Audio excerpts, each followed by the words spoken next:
Hey guys, it's Kevin again, and this is of course going to be for the monthly movie preview. Of course, talking about all the movies coming out in March of 2020.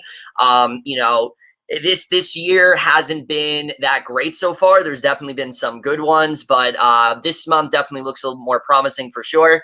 But before we, of course, get into that, I do have two guests here to introduce, both of them of which are unfortunate because I know you guys can't stand either of these guys, especially one of them I'm going to introduce a little later on. But this first one, he's been with me since the very beginning, and he requested to join this month, but since I've told him I did not completely forgotten why he wanted to join for this month. Here he is, Auburn Wanderer.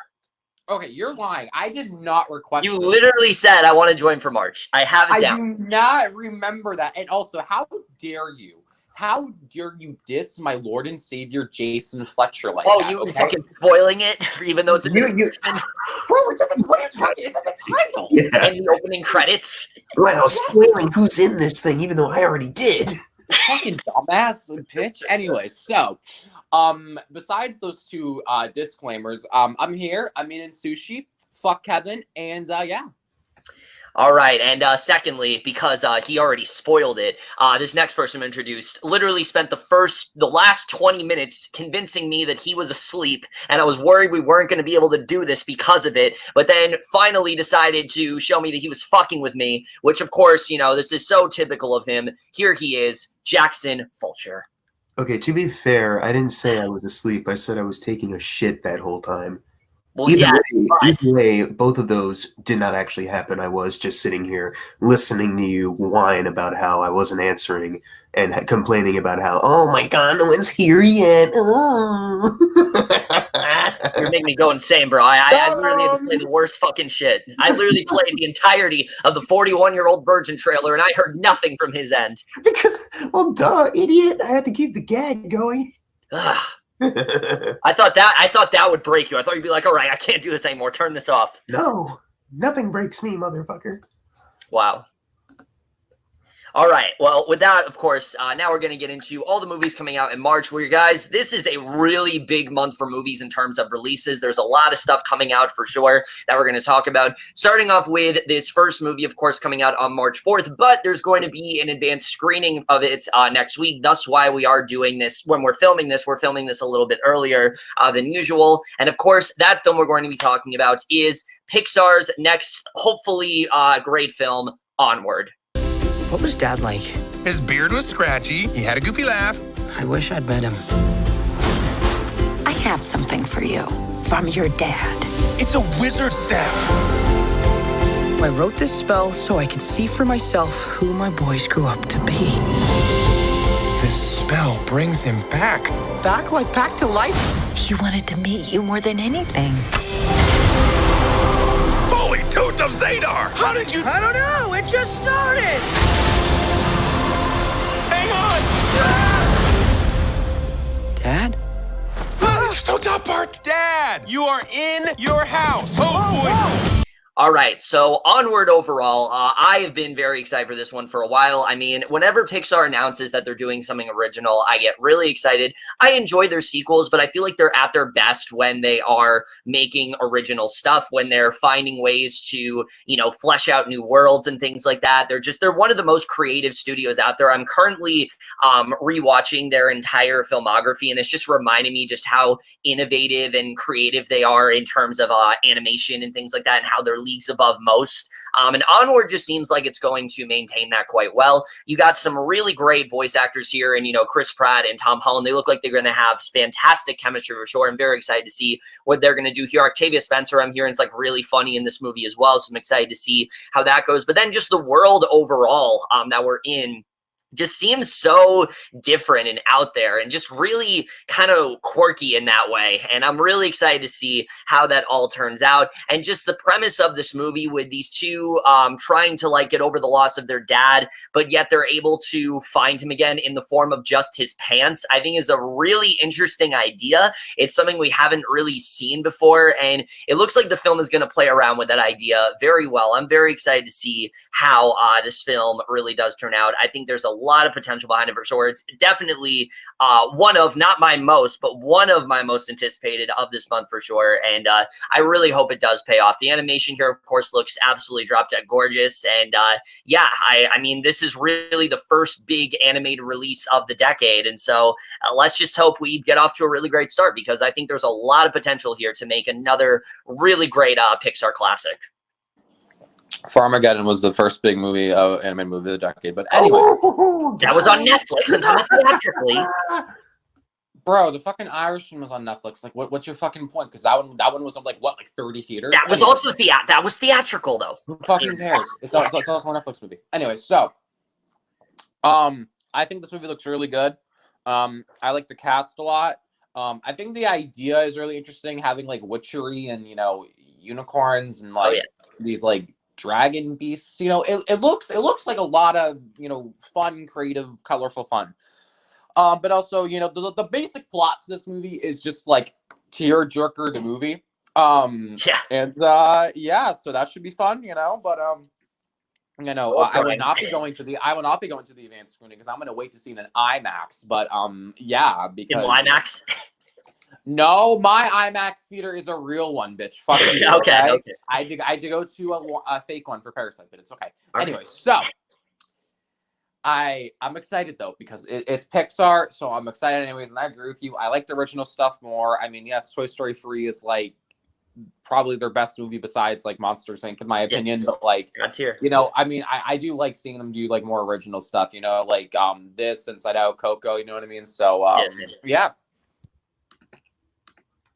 I'm a big fan of when Pixar does original stuff, like you guys have said. The world, they're known for tackling specific worlds for individual films, and it looks like they're going to create a really special one here that's immersive, and it doesn't feel like a world that isn't thought out. Like they spend a lot of time with everything they do with their other films, so obviously it's going to carry over here. It already looks visually amazing and all that. The cast is a great one to have: Chris Pratt and Tom Holland and Octavia Spencer. Julia Louis-Dreyfus, you got great people attached to it, and yeah, like Caden said, this plot is definitely designed to be like a tear-jerker movie already, and it's a Pixar one, so it's probably definitely going to get people crying, like obviously, because Pixar is known for making people cry, and then you have a plot that is just primed and ready for people to cry at. But honestly, although I'm expecting to cry because that's just such an easy thing to do with this kind of plot, I hope that the rest of the movie is as strong to support that as well, because that would make for an overall really great emotional impact. And the director,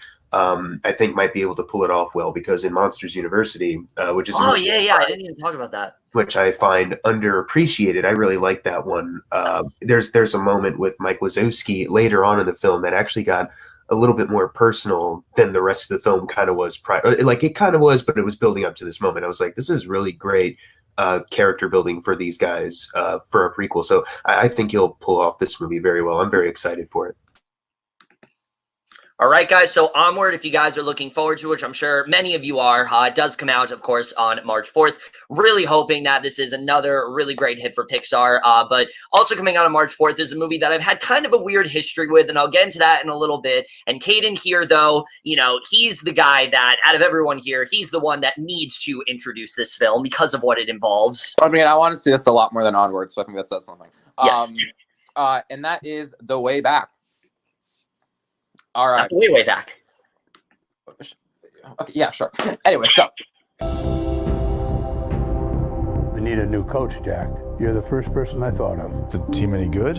No. In fact, the last time they made the playoffs, back when you were playing. It's the whole team? 10 kids? You want to know why they're leaving you open? It's because they don't think you could hit the ocean from the beach. Oh, snap. Heard you're coaching basketball. Keeps my mind off other things. We don't decide the game. The players decide the game. I understand you're trying to motivate the team, but we have a code of conduct. Oh, bullshit! I'm working on it. Work harder. After that, so now to continue after that horrible joke that Kevin had. This movie. Come on, that was funny. No, it wasn't. This movie right here, I think looks really fucking great. I'm really, really excited for it. Obviously, you know, it has to be basketball, so I'm excited, but the addition of Ben Affleck is very exciting. I think he looks fantastic in the trailers from this. And it's obviously a very personal story for him because, you know, it's dealing with, you know, it's a topic of alcoholism and addiction and, you know, like divorce and stuff like that. And there's other issues the film tackles, but, you know, from what I'm getting, it's not, the film isn't gonna like shy away from tackling certain issues, but also it's gonna tell like, you know, a really, you know, engaging story about adversity and challenges and, you know, how to maneuver through like what life throws at you and stuff. And, you know, sports is really like good way to, you know, show that. And basketball is obviously my favorite sport. And, you know, talking about like high school basketball and stuff, it's a very like interesting, you know, thing because, you know, it's like, you know, that's where you kind of realize, you know, if it's going to be like a legit thing for you basketball. And, you know, with a team like the film in the depicted, you know, Ben Affleck's character was like the last star they had at this high school. And since they've like sucked and stuff, you know, so, you know, like the redemption aspect. And yeah, but I am really excited for this. Hopefully I want to see this one in Dolby. Hopefully it's in Dolby because I know Onward's going to be in Dolby, but it's probably going to be one of those ones where like they switch out. Yeah, probably. Yeah, so I am very excited for this movie. I think it looks great. So yeah. All right, so The Way Back. Look, this is a film that, I mean, I've said it before, sports movies are not really my thing, but this isn't really just a sports movie. It's also very much a character study in that way. But the first trailer for this movie, I don't know if it's because I just got it a lot, but I just wasn't really the biggest fan of. It just looked kind of fine to me. Ben Affleck definitely looks fantastic and things like that, but it just wasn't really getting to me that much. And then the new trailer that came out, that trailer, I actually really love quite a bit. I think the film is going to do a really good job of showing the passion that this character has, which this is actually not based on true story. I thought it was, but it's actually not, which is probably a testament to how well written it's going to be and things like that. You know, you see how he has this passion for basketball, but also how it's kind of helping him cope with the daily struggles of his life. I think they're doing a really good job with that. The relationship he's going to have with various students looks like it could be something really emotional and special, and it definitely does have me a little bit more intrigued for sure. I'm not like hyped out of my mind for this or anything, but it's definitely a film that I'm very much looking forward to. Now, if I see more films though from the director, Gavin O'Connor, who I've heard nothing but great things about, maybe I'll be a bit more excited because, to be honest, the only film I've seen from him in its entirety is Miracle, and I haven't seen that one in a very long time. I know we're actually planning on rewatching that one soon, but I haven't seen that one in quite a bit. But I know Warrior and The Accountant, those are films that have been immensely praised from him. So I definitely am trying to try to watch both of those before I get to this film, because I do think it definitely does have quite a bit of potential, and definitely has gone from a film that I didn't really care all that much about to one that I am actually kind of looking forward to now. Again, I wouldn't say I'm like hyped for it or anything, but it definitely is a film that I think looks considerably better than how I initially thought. So I can say overall I'm looking forward to this one. Yeah. When I found out that Ben Affleck was playing an alcoholic who's divorced, not getting along with his wife, and doesn't know where to go in life, I was like, oh, so he's playing himself. But you know, but especially recently when he's in interviews, talking about how this was a very personal kind of therapeutic role for him. It's like, that's really great. It's great to see Ben Affleck really like tap into like this more personal side of him to turn out a performance like this for this movie. I think that'll be really cool to see. I hope it turns out well, because I know Ben Affleck's had a rough time, especially this year already. That Netflix movie with Anne Hathaway got like panned. Ooh, yeah, I gotta watch that still. I'm sure that's one where he's like, oh, come on, not again. But, you know, he's a wonderful actor, and I hope this movie works out well for him, because Gavin O'Connor is also, I haven't seen Warrior either, and I didn't really care for Jane Got a Gun, which he directed, but I really did like The Accountant, and I thought that was a really good, solid movie with a really great performance from Ben Affleck. So I'm excited to see what they handle with this one, because this is obviously a lot more personal than just action thriller The Accountant. And especially the writer wrote Out of the Furnace and Run All Night, so I think you got a lot of talented people involved here. And I think it'll make for an interesting movie for sure. For a guy who's not really into the sports or basketball, I think that this movie's not just about that; it's about the man as well. So I'm excited to see it. I'm looking forward to it. I hope it's really good, because Ben Affleck needs this. for fuck. Yeah, definitely, like badly. Yeah, so The Way Back, if you guys looking forward to it, does come out on March 4th. Hoping that it can be a really good film. But now we get to another film we're going to be talking about, which this is definitely a smaller one. It's an A24 release, and it's one that, well, we'll talk about how we really do feel about it. But Jackson here is going to introduce it. Oh man, I got the most exciting movie to introduce. It's called First Reformed. I mean cow. Oh. Cow. First man for cow. First cow. My mother died when I was born, and then my father died. I never stopped moving. It's the getting started that's the puzzle. No way for a poor man to start. You have a cow. First cow in the territory. This ain't a place for cows. Well, it's no place for white men either. I sense opportunity here. Right. This is the latest film from film distributor A24. It is about a skilled cook who has traveled west and joined a group of fur trappers in Oregon, though he only finds true connection with a Chinese immigrant also seeking his fortune. Soon the two collaborate on a successful business. I didn't know Justin Time Williams was on this video. It was directed and written by the people involved with films such as Certain Women, Night Moves, and Meek's Cutoff. I have not seen any of them. And I saw this trailer like a couple weeks ago when it first came out. And I thought to myself, yeah, it looks pretty good. And then I forgot everything that was in the trailer ever since then, and I did not rewatch it before this movie preview. Wow, what a guy! What a guy! What a guy! It's A24, so it'll probably be good. I remember liking the trailer, so yeah, that's it.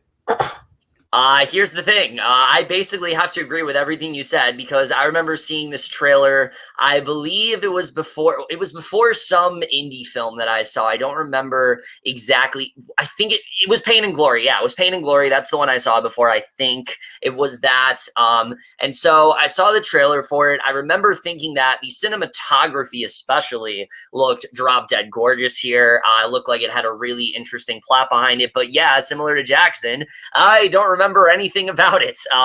It looks, I mean, I'm sure it's going to be really good. A24 has been in a real hot streak lately, and I would be shocked if this does not, continue that. Sure, they've definitely had some duds, as does any distributor, but A24 has had one of the most consistent, good track records in a very long time, especially compared to most. And First Cow, I think, could definitely be on that level. It's just not a film that I really remember that much of in terms of the trailer. So I mean, I guess this looks good, but I don't really have that much to say. Caden, do you have anything? Bro, all I know about this movie is I saw the poster on the A24's Instagram, and the poster is like a cow on like floating thing. I think, is that the poster? Yes. Yeah, I don't know anything about this movie, but it's gonna be at my local indie theaters, so yay! All right, so First Cow, a lot to say about this movie. If you guys looking forward to it, does come out on March 4th. Definitely look forward to it, I guess. But now we get to another film that you guys probably have not heard of, and that is Run This Town, definitely based on the Jay-Z song. Shut All right. Dare I ask where you last worked? I worked in the mayor's office. Dave, I've been working for more than a year now. I think that I could be really useful with this sort of thing. You know you don't get to be editor on day 2 just because you showed up at day 1. Hello? Hello? Hi. You called, but said you wanted to meet in person about your story. We're not taking the story unless we can see the video. Can you imagine the uproar? Hey, sorry, do you work here? I'm just an assistant. So how does this video come your way?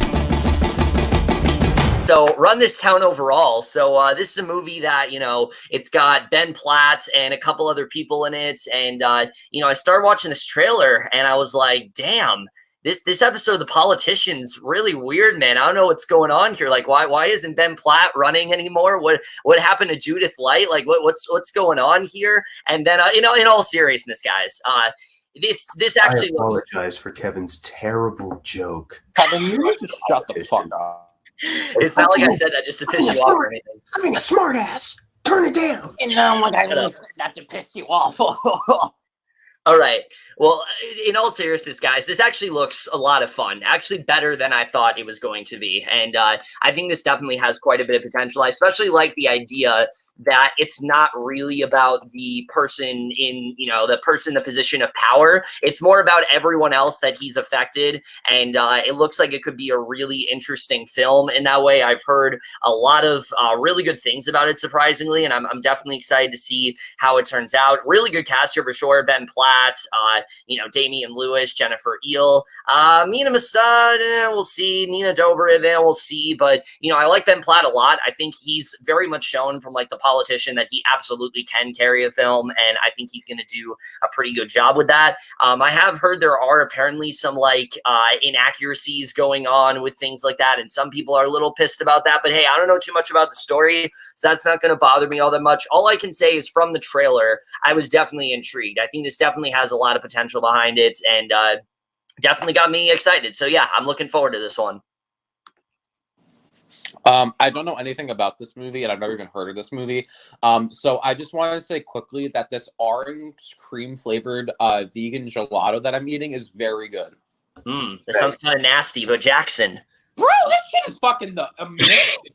I would like to try some. Anyways, I mean, yeah, it looks really entertaining from the trailer. At least how the trailer's edited, it looks like it could be an entertaining yet informative film. Because I haven't heard anything about this true story. Yeah, no, man. This is a true story, right? Yeah, I haven't heard anything about this, so it could be informative and entertaining at the same time. You got great people in it: Ben Platt, Damian Lewis, and Mina Masad. I haven't seen that show on Hulu, but I didn't hate him in Aladdin. I thought he did a solid job for what he had to do.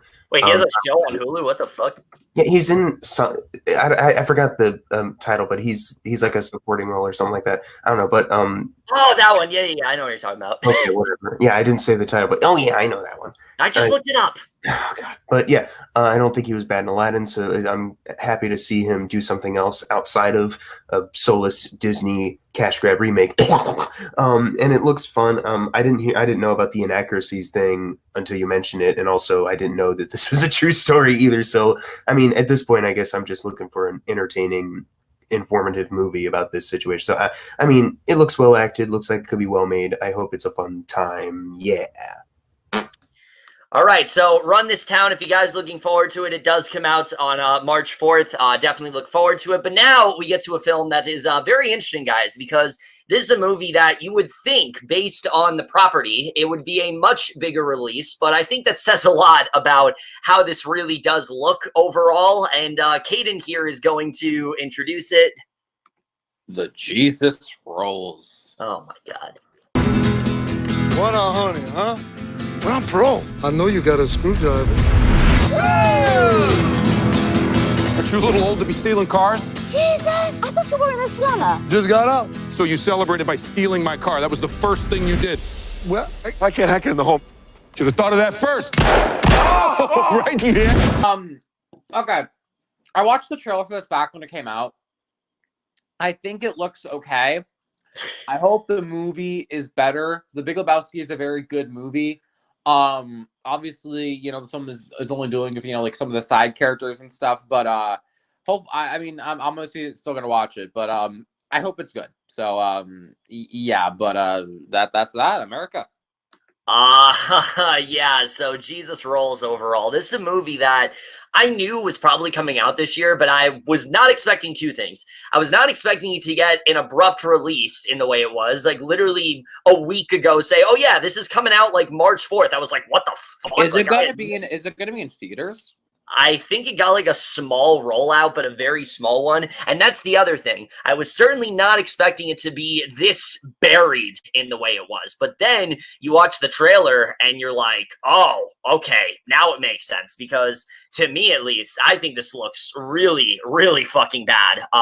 This to me seems like one of those things where you have actors and they want to recapture their roles, but they just don't have that same passion anymore. They just can't recapture because it's been so many years, and it very much does seem that way. And here's the most confusing thing about this sequel is that it's not even really a spinoff to The Big Lebowski. It's just the characters from The Big Lebowski, but it actually is a remake of like some like foreign film, and they're doing like a remake of it. It's really fucking weird, I have to say. And the Coen brothers apparently have like completely disapproved of this being a thing. They have not put their name on this at all. They do not want this to be made. So all of those factors really contribute to a film that I really don't know how it's still coming out. I don't understand how like John Turturro and all of them were able to get this movie made. I really don't understand it. I'm hearing nothing but shitty reviews about this, and that's definitely not a great sign at all. I'm really dreading this, unfortunately. Who is distributing it? It's not Universal, right? No. I don't know. Let me look, actually. Okay, that's like, I thought the trailer just looked kind of whatever. I mean, it doesn't look great or anything. Screen Media Films is the distributor. Like, but how the fuck does this studio get rights to Universal? I don't fucking know. John Turturro is like directing it. Yeah, it's a remake of some 1974 French film called Going Places, but it's also a spin-off of like Big Lebowski. It's really fucking weird. So yeah, I do not care about this at all. Really good cast for sure, but it just seems like a really soulless and kind of disrespectful spin-off, and I don't really know why it's a thing, to be honest. I'm definitely dreading it quite a bit. So I didn't know about the French remake thing beforehand. So it's really funny. For a while, I was just thinking like, oh, John Turturro must be like an egomaniac who thought his character needs like an entire film, so now he's going to write and direct one. But now that I know that, I'm equally confused as to why he wanted it. I guess like I honestly I think it just kind of like emphasizes like, oh yeah, he wanted to remake this film, but also included this character that he just wanted to play again, despite the creators of said character not wanting it at all. So it's I hate to suggest that someone in Hollywood is an egomaniac, but I think John Turturro might be an egomaniac. So I've also heard he's a pretty shitty director. I don't want to say that because I haven't seen any of his films that he has written and directed before, but they're not well received. So I mean, and seeing this trailer, it's a poorly edited trailer, but it just doesn't make the movie look all that funny, and it just I don't want to see this. I really don't want to see it. And that's what I checked like after the trailer, like please don't say that the Coen brothers are producing this. And when I saw they weren't, I was like, oh thank God, I don't want their names tainted with this bullshit. So yeah, it doesn't look very good. Not looking forward to it at all. Yeah, definitely not. But now that you said that, Jackson, I'm definitely going to make you watch it. Definitely. That's definitely happening. But yeah, if you're looking forward to... Sorry. If you're looking forward to the Jesus Rolls, it does come out on March 4th.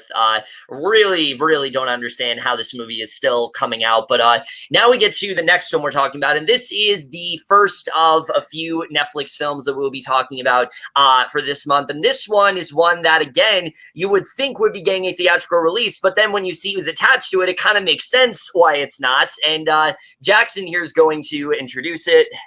Oh, God. It's Spencer Confidential. Hell yeah. You made it. Try and stay on this side for a while. Let's go see your girlfriend. 5 years ago, you got yourself sent to prison. What was I supposed to do? Wait? I'm sorry. I love you! How do you like that? Let's go! Yo! Henry! What? You said I'd have my own room. Look, this is Spencer. Spencer, this is Hawk. You two are gonna be roommates. All right, so like this is like Mark Wahlberg is playing a cop again, and he's hanging out with his buddy director man Peter Berg, and Winston Duke for some reason wanted to be a part of this too. I saw the trailer. I don't remember the trailer much. Just it looked like it was another like buddy cop kind of movie, but more action. I don't know. I don't care. It looked all right, but the Netflix release is like, man, if this isn't an awards film, it might be bullshit. And the fact that Peter Berg, like, I haven't seen all of Peter Berg's movies. I'm not going to act like I have. But his based on true events movies like Lone Survivor, Patriots Day, Deepwater Horizon, I really like. But then his original films like Hancock and recently Mile 22, no thank you. And this is an original film from him again, and it's going straight to Netflix because Mile 22 bombed, and probably no one wants to distribute a film from him right now.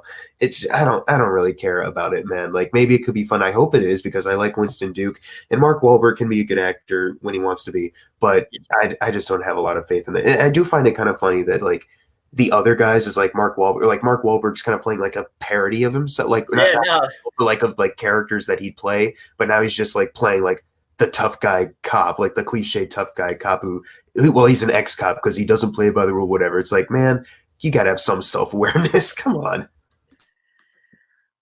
Yeah, so Spencer Confidential, this is a movie that I'm surprised isn't getting a theatrical release, but considering how panned Mile 22, well, it is getting like a select theaters and things like that, but it's not nearly like to the level like his other collaborations with Wahlberg. But considering bro, that's still select theaters. Like, what do you mean it's in theaters then? I'm talking about a bigger release, like something in the vein of like his other movies. Yeah, but you would think it'd be a wide release and shit, but then when you see how pan Mile 22 really was, it does make a lot of sense. And look, I will say this right now. Does this look as bad as Mile 22? No. I think this just looks kind of fine. Mark Wahlberg and Winston Duke look like they might have all right chemistry. I guess we'll see how that turns out. But like the humor wasn't really landing for me all that much. I didn't really think it looked all that funny. The plot seemed very been there, done that. We've definitely seen this a bunch of times before, and it just doesn't seem like it's doing really anything that new and things like that. You know, there's some actors here that I like a lot, like Winston Duke and Alan Arkin and Bokeem Woodbine and Mark Maron. And then there's Post Malone for some reason. And I didn't think that Post Malone wanted to be an actor. I guess he's trying to get on that, you know, rappers become actors trend. And I don't know, man. I don't know.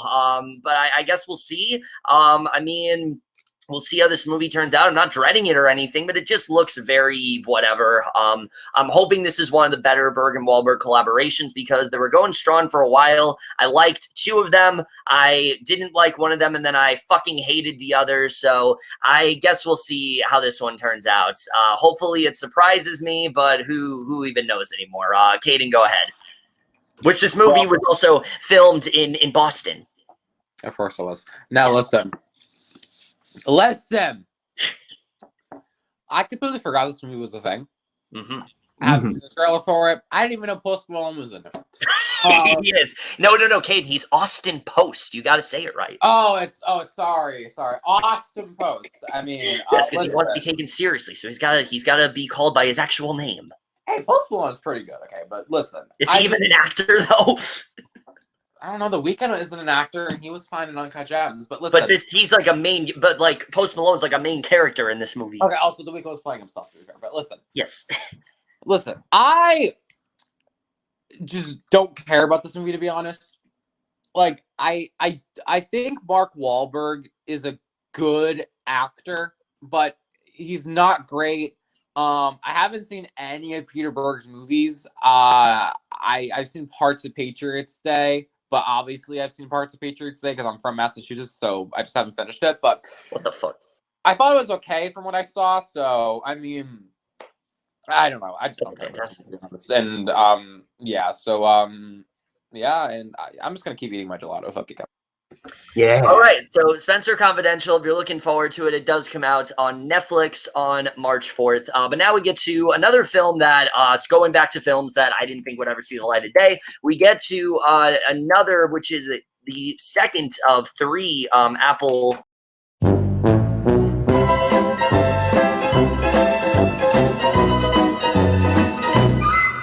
So going back to films that I didn't think would ever see the light of day, we get to this next film, which is the second, I think, Apple TV Plus film that's come out. And that, of course, is The Banker. I got my head full of dreams. I came here to try my hand at real estate. You matter millionaire units? You know the time never sleeps. I like seeing black men succeed. Sometimes I even invest some of my own money to back them. I know you're smart and ambitious. You and I both know that's not enough. It's time that someone shine a bright light in order for things to change. You starting to buy real estate in white-only neighborhoods? Keep one eye open. All right, so The Banker overall, this is one of those movies that, you know, was supposed to come out, I believe, around January, actually, was supposed to be its Apple TV Plus release, and it was supposed to be, like, submitted for Oscars and things like that. You know, people thought Anthony Mackie and Sam Jackson might have some Oscar potential, and then it just got completely fucking buried because these allegations came out about, I guess, one of the characters, like, you know, one of the characters, like, sons or something like that, and so they decided to push the movie, which, I mean, I guess was a good move, but it coming out now. Wait, what's the controversy? Some allegations about, like, one of the, like, characters, like one of the men's, like, sons or something like that. I don't know. You'd have to look into it. But the movie got, like, buried and shit, and I didn't think that it was going to come out for a while, but I certainly did not think it would come out literally 2 months later. But now, here we are, and it looks okay. I mean, it definitely doesn't look like a film that's, like, bad or anything, but it just looks kind of fine. I mean, Sam Jackson and Anthony Mackie, I'm sure they're going to be really good here. Nicholas Hoult as well looks like he's going to be really good. But the movie itself just looks kind of Oscar baity to me. Definitely seems like one of those movies that was made to get Oscars in that way. It doesn't really seem like there's a lot different about it. Again, I think the interplay between the two is going to be really strong, but the movie itself just looks kind of fine to me. There's nothing really that, like, I'm that, like, latched onto. And yeah, I don't really have much to say about it. I find it really weird that this is coming out literally 2 months when it was originally supposed to. Yeah, so Banker, it's coming out, and I guess we'll see how it is, but no one's probably going to see it because Apple TV Plus has been really struggling. And yeah, but go ahead, Caden. I know about this movie. I haven't seen the trailer, but I like the cast, so maybe I'll watch it, and I hope it's good. Oh, hot damn, that was fast. I mean, yeah. The fact, like you said, Kevin, like, it looked like it could have been an awards contender, but now it's pushed out of awards season. Yeah. The most recent example, like, the thing that pops into my head the most, like, when that happened last, was like Monuments Men. And that was fun. Like, that was an okay movie, but it was like, it wasn't amazing. But that being said, like, the trailer had my interest, you know, got Anthony Mackie and Samuel Jackson. They're great actors. I think they'll be able to carry it well, at least I hope so. I hope it's not like that boring ass movie on Netflix with Antonio Banderas and Gary Oldman, where I thought they could carry it, and then it turned out to be. Oh God, that was not good. Yeah, I hope. I don't think. I don't think it'll be that kind of movie. It's gonna obviously different. It's not made the same. So I think it could be good. I hope all the best for it. But if this movie winds up just kind of boring and generic, that'd be really disappointing.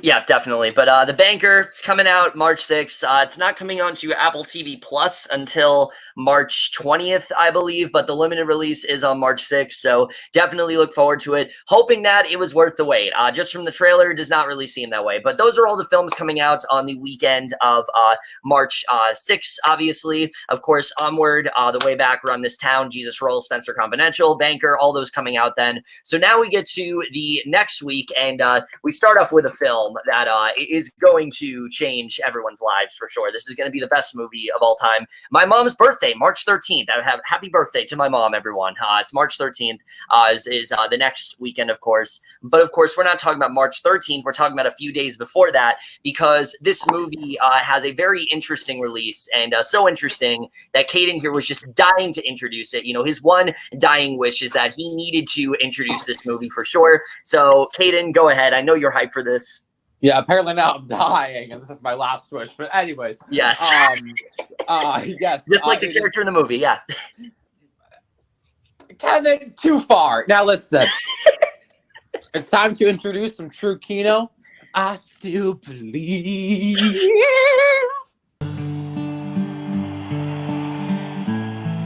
Now I'm waiting, if you please. We didn't count suffering. We didn't count on pain. But if the blessings in the valley and in the river I will wait. not supposed to be healed. Don't say that. So for some reason, this movie is gonna be in fucking IMAX.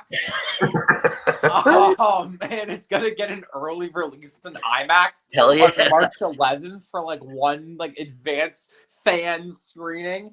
Yep. I mean, tickets have been on sale for this movie since like what, like October? Literally since the first trailer came out.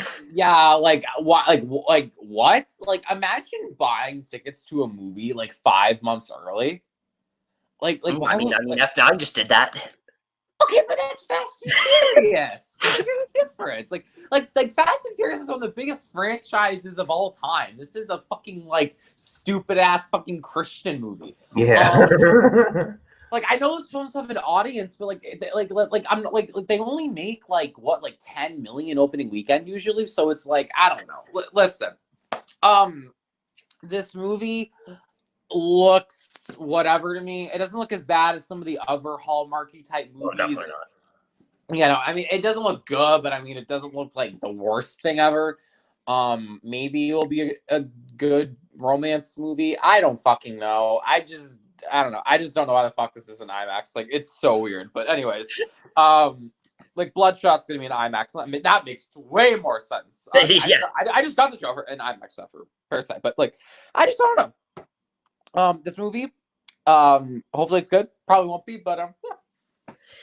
All right, so I still believe overall, yeah, so the main reason we're talking about this as early as we are is because of the IMAX release, which is just absolutely hysterical to me. I don't know who approved of that, but it's pretty fucking funny. And yeah, this movie I think looks just kind of fine. I will say the director's previous film, I Can Only Imagine, I actually kind of liked. I thought it was one of the better Christian films out there. It definitely wasn't like too preachy or anything like that. And I actually did like the story that was going on there. This one just looks kind of generic. You know, you have this couple, one of them gets like this terminal illness and this and that happens. And it's like, okay, we've seen, you know, they need to keep their faith and things like that. And okay, we've seen this before. The one thing that's really holding it back for me though is KJ Apa. I just don't think he's a very strong actor at all. He's definitely done some things where he's been okay, but I just don't really think he can carry a movie all that well. And I guess we'll see how it turns out there, but I'm just not really a big fan of him. Britt Robertson, I think, is a pretty good actress for the most part. But overall, it's not a movie that I'm like dreading or anything. I just think that, you know, it's one of those releases that is pretty funny to me. I would have never expected a movie like this to get a fucking IMAX release. And I think it is pretty hilarious how Caden brought it up. Tickets have been on sale for this movie in October, and they're still making adjustments. And I think that's pretty hilarious. But yeah, I still believe movie of the century. Go check it out. I know nobody cares about this more, especially than Mr. Atheist himself, Jason Fletcher. Oh yeah, that's right. I'm an atheist. I forgot. You forgot? So yeah, like a lot of faith-based films, I'm definitely not gonna go see this. I'm sorry, but you know, I mean, as far as faith-based films go, it doesn't look awful. Like KJ Apa, he's playing like a real guy. Like, singing's not bad. Britt Robertson, I like her as an actress, and Gary Sinise, it's good to see him in something. And something that's not 13 Reasons Why, even though he's going to be in season 4. Shut the fuck! Wait! Who was he in 13 Reasons Why? He's going to play like some like therapist for Clay and shit. Oh, that guy. But yeah, it's just, and I know it's based on a true story, and like that's wonderful of them. And from what I understand, the creators made that movie. I Can Only Imagine. Apparently, that wasn't too bad. Even like Corey Coleman, one of my favorite critics, like even said like, I'm not a fan of faith-based films, but this one wasn't bad. That's cool. I haven't seen it. Probably won't. Gosh, it'd be really funny if Kevin's dad busted in and acted like Dennis Quaid right now. Wouldn't that be really funny? You're gonna keep that in, aren't you? But Jackson, you want to know something then? What? All we can do about Kevin's dad is still believe he's gonna come back. I still believe. Yes, sir. Dad'll come back and beat the shit out of Kevin. But yeah, I'm just not into it. Just I'm probably not going to see it at all. Like I know, yeah, like I said, like I know it's based on a true story, but like it's probably going to have an emphasis on believe in Christ and your girlfriend will be okay or everything will be fine or whatever. It's like I'm not a fan. Like Signs like utilizes religion pretty well. Like that, like obviously like the characters are very Christian, but like I think it was utilized well in that movie. That's also not a faith-based film, that's like a sci-fi film, so it's not technically a good example, but I'm saying like it can be done well, and I don't care. I just don't care. That's all I'm getting at. Yeah, so I still believe overall going to be the best IMAX release of all time. Definitely going to be. You know what? I will go see it in IMAX. There you go. I'll go see it only if I can see it in IMAX. It comes out worldwide on that Wednesday, so go see it right now. Yeah, so I still believe. I guess look forward to my church group. Oh yeah, yeah. Go ahead. But yeah, also coming out on March 13th is definitely the bigger release for sure. A film that you would expect to be an IMAX that Jackson is going to introduce. Fuck, I have this one. All right. This is Vin Diesel in Bloodshot. Memories are made of this. What is this place? I'm sorry to be the one to tell you this, but you got yourself killed. At RST, we rebuild the most important assets in the U.S. military. Soldiers like yourself. You're the first who we've successfully managed to bring back, but improved, enhanced. With the technology in your veins, you have an army inside you that will not only make you stronger, it will heal you instantly. Holy shit. Now tell me, do you remember anything? So,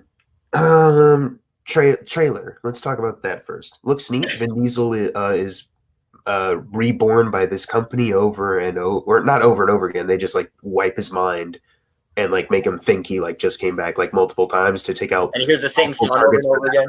Yeah, it's like that's not a bad premise. I know I think it's based off on a comic book, something like that. I think so. Yeah, that's not a bad premise for a movie, like an interesting kind of comic book adaptation like that. Yeah. It's just that I don't think like there's a couple shots in the movie visual effects wise that look kind of weirdo.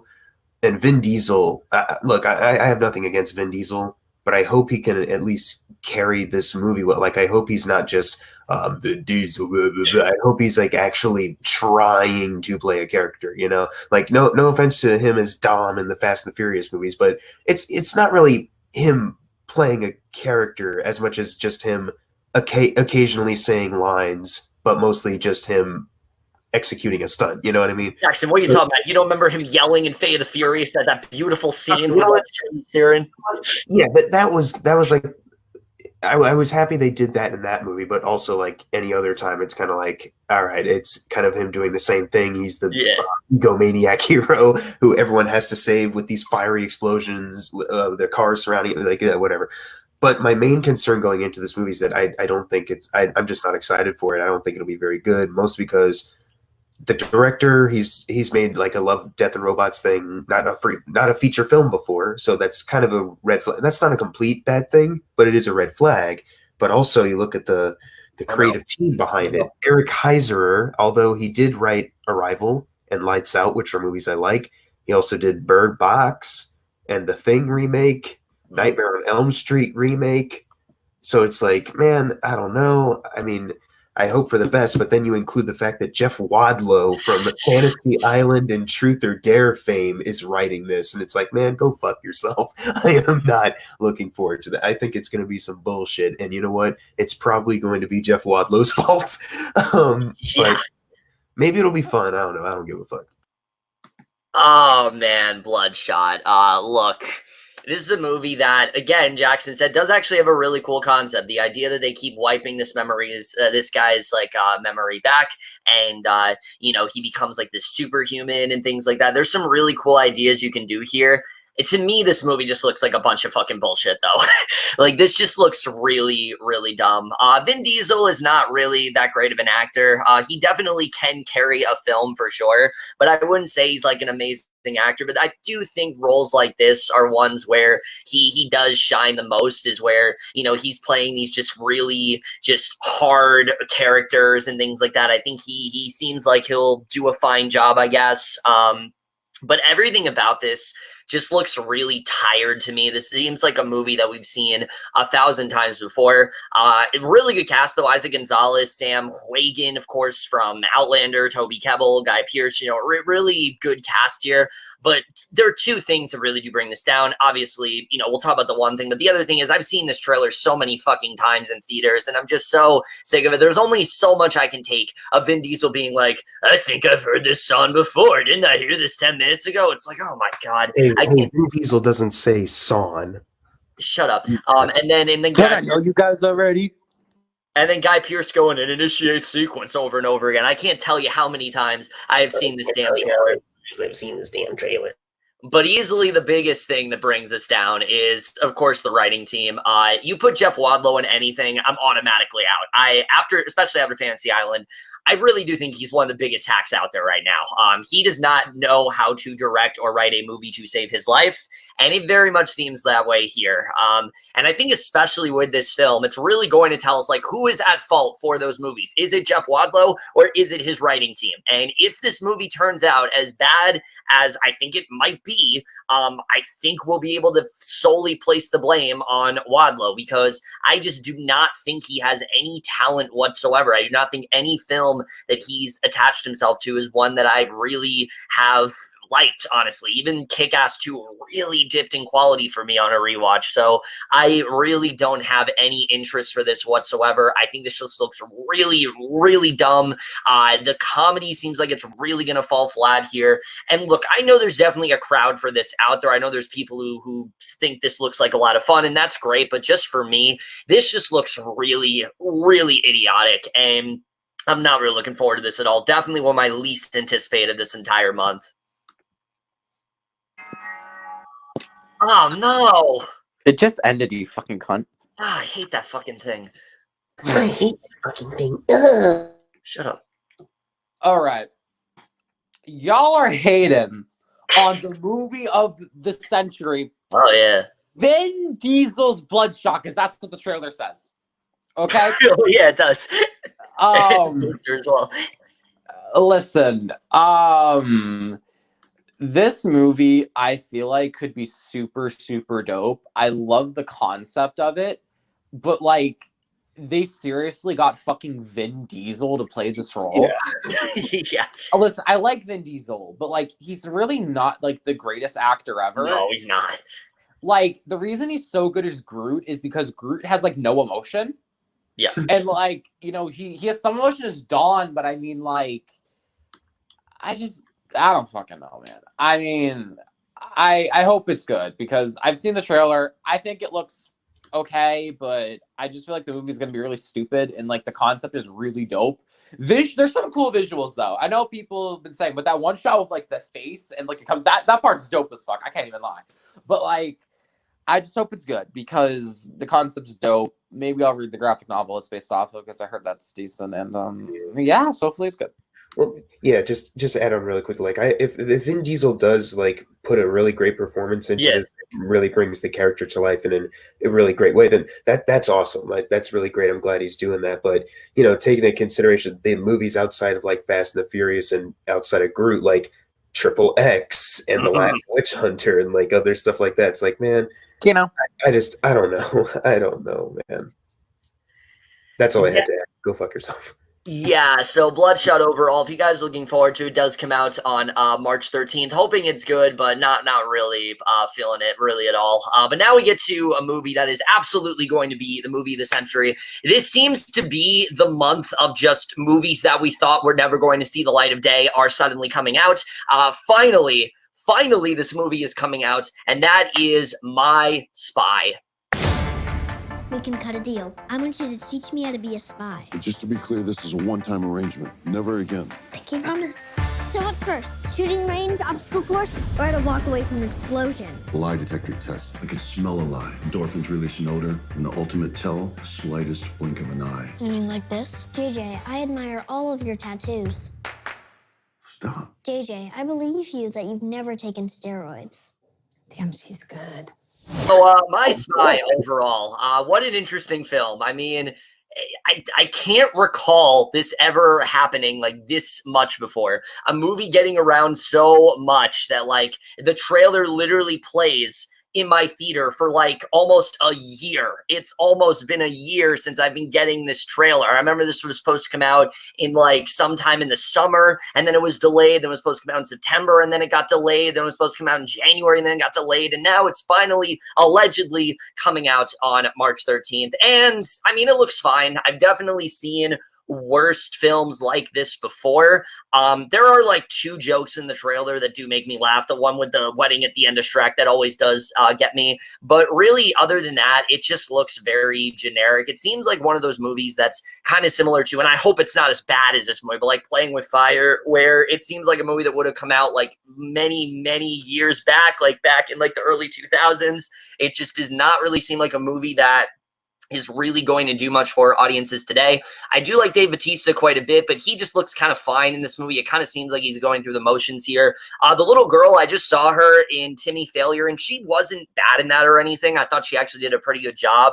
And she looks like she might do an all right job here, but overall, this just looks very, very generic. We've seen this done 1,000 times before, and it's just one of those movies where I'm just ready for this thing to come out so I can stop seeing that damn trailer. Because look, even though I don't hate it, I just don't understand why this movie's been moved around as much as it has. Like, there's no controversy or anything like that. It's actually been getting decent reviews from the people that have seen it. I know it's shocking, but like, if you go on Letterboxd, there's like a lot of 3s and things like that. So, you know, it doesn't sound like the worst thing ever, but I mean, I guess it's finally coming out, and hopefully it is somewhat decent, because Jesus Christ, I don't know why it's taken so long, but yeah, it's coming out, hopefully. Hopefully it's not like another movie we're going to talk about where it's been moved around and then we talked about it and it didn't even come out, but we shall see. We shall see. For now, it's coming out, and hopefully it does. Okay. I will say that Shrek joke is very funny. Yes, I love that. It is a genuinely really funny joke, but listen. I know people have also made this, a lot of people on Twitter have made this joke. Dave Bautista, I only want to be in good movies. Also Dave Bautista. Listen, this movie's probably just going to be okay at best, probably. It might be goodish. Maybe like a fun movie, like a decent fun movie. Yeah. I just don't care about this movie. Like, no. I really don't. Like, I mean, it looks okay, I guess, but like the humor in it is like, besides the Shrek joke, it's like pretty boring and basic humor, I guess. So I don't know. I mean, I like David Bautista a lot. I think he's actually a really good actor, but he is. I mean, I don't know. I mean, maybe he'll be cute, but I just don't give a shit. I don't know. Yeah, man. Like, I do remember, like, when the trailers were coming out, I was like, man, this looks like hot garbage. And then I saw Playing with Fire, and I was like, okay, My Spy doesn't look like hot garbage. Like, it looks like a better made type of film than a fucking Playing with Fire. Yeah, but it just looks kind of middle of the road, kind of mediocre. You know, you have a lot of like typical things you'd expect, like the kid that's gonna touch this tough guy's soft heart or whatever. He's gonna become a good person. They're gonna have a good chemistry, good friendship. It's just like Dwayne Johnson and that little girl. The game plan. Yeah. I was about to say that. I mean, there's the one joke I did laugh at. It's not the wedding at the end of Shrek one. I didn't find that funny. It was the one where he was like, Louise from Bob's Burgers is like, what are we gonna do about the girl? And he's like, kill her, throw her down the stairs, make it look like an accident. Like, okay, that's cool. This movie's got some edge. But then also in the same trailer, you have like him shaking a tree, and then kids fall out of it, and then they're playing dodgeball for some reason. He's like, my turn, and everyone just like, run away. It's like, oh god, here we go. And for some reason, Ken Jeong is working in the government. Like, I don't know how that's possible, but whatever, man. It doesn't look very good. Taking the fact that the director of Get Smart is making it, and I do not care for that film at all. But the writing duo here, you know, they've written some movies like Red 2, Battleship, and The Meg, and I enjoy The Meg in a guilty pleasure way. Red I find decent. Red 2, bleh, and Battleship is not very good. They also wrote a movie called Whiteout, which I haven't seen, but that got kind of panned. I don't expect the best out of this film, but it's probably not going to be awful. Just kind of bleh.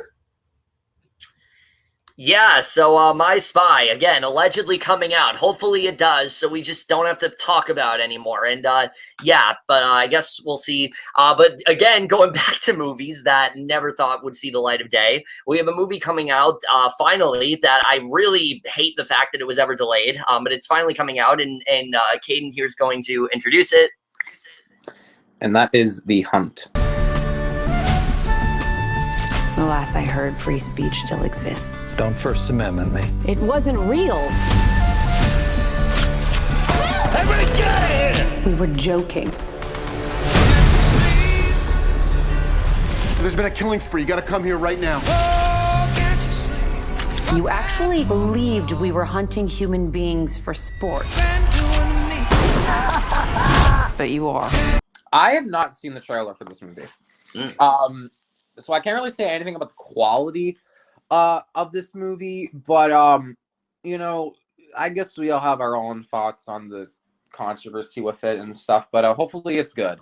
I don't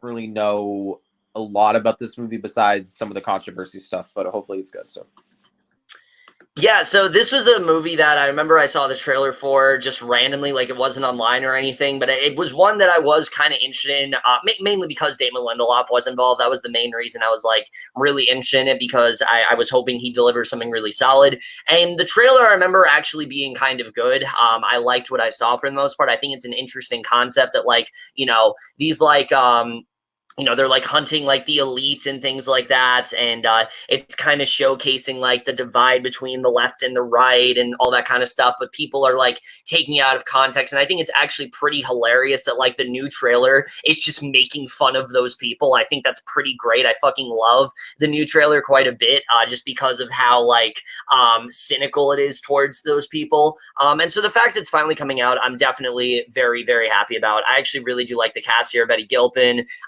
Ike Barinholtz, Hilary Swank, Emma Roberts, really good cast overall. I think it definitely does have quite a bit of potential. And I also think it's really dumb that people are, they have this really dumb controversy in this movie when it's literally based off of a short story you read in high school called The Most Dangerous Game. I'm sure many of us have heard about it. And that story was never meant to be like, yes, it had political influence, but it really is just about like the weak hunting the strong and things like that. And that's basically what it's supposed to be. It wasn't supposed to be an attack on Trump. It wasn't supposed to be that kind of thing. Yes, people thought it was, but it really never was. I understand why they delayed it, because the whole like El Paso shooting and things like that, obviously it was poorly timed, but the fact it got canceled because of the reason it did, I think is really dumb. So I'm glad that not only is it coming out, but it is actually coming out in theaters, which is rare for something like that to happen. Most of the time when a movie is delayed, it comes on like streaming platforms, but it doesn't actually come to theaters. So the fact that this is, I think I actually do have a lot of faith in. I think this movie could actually turn out to be really good. And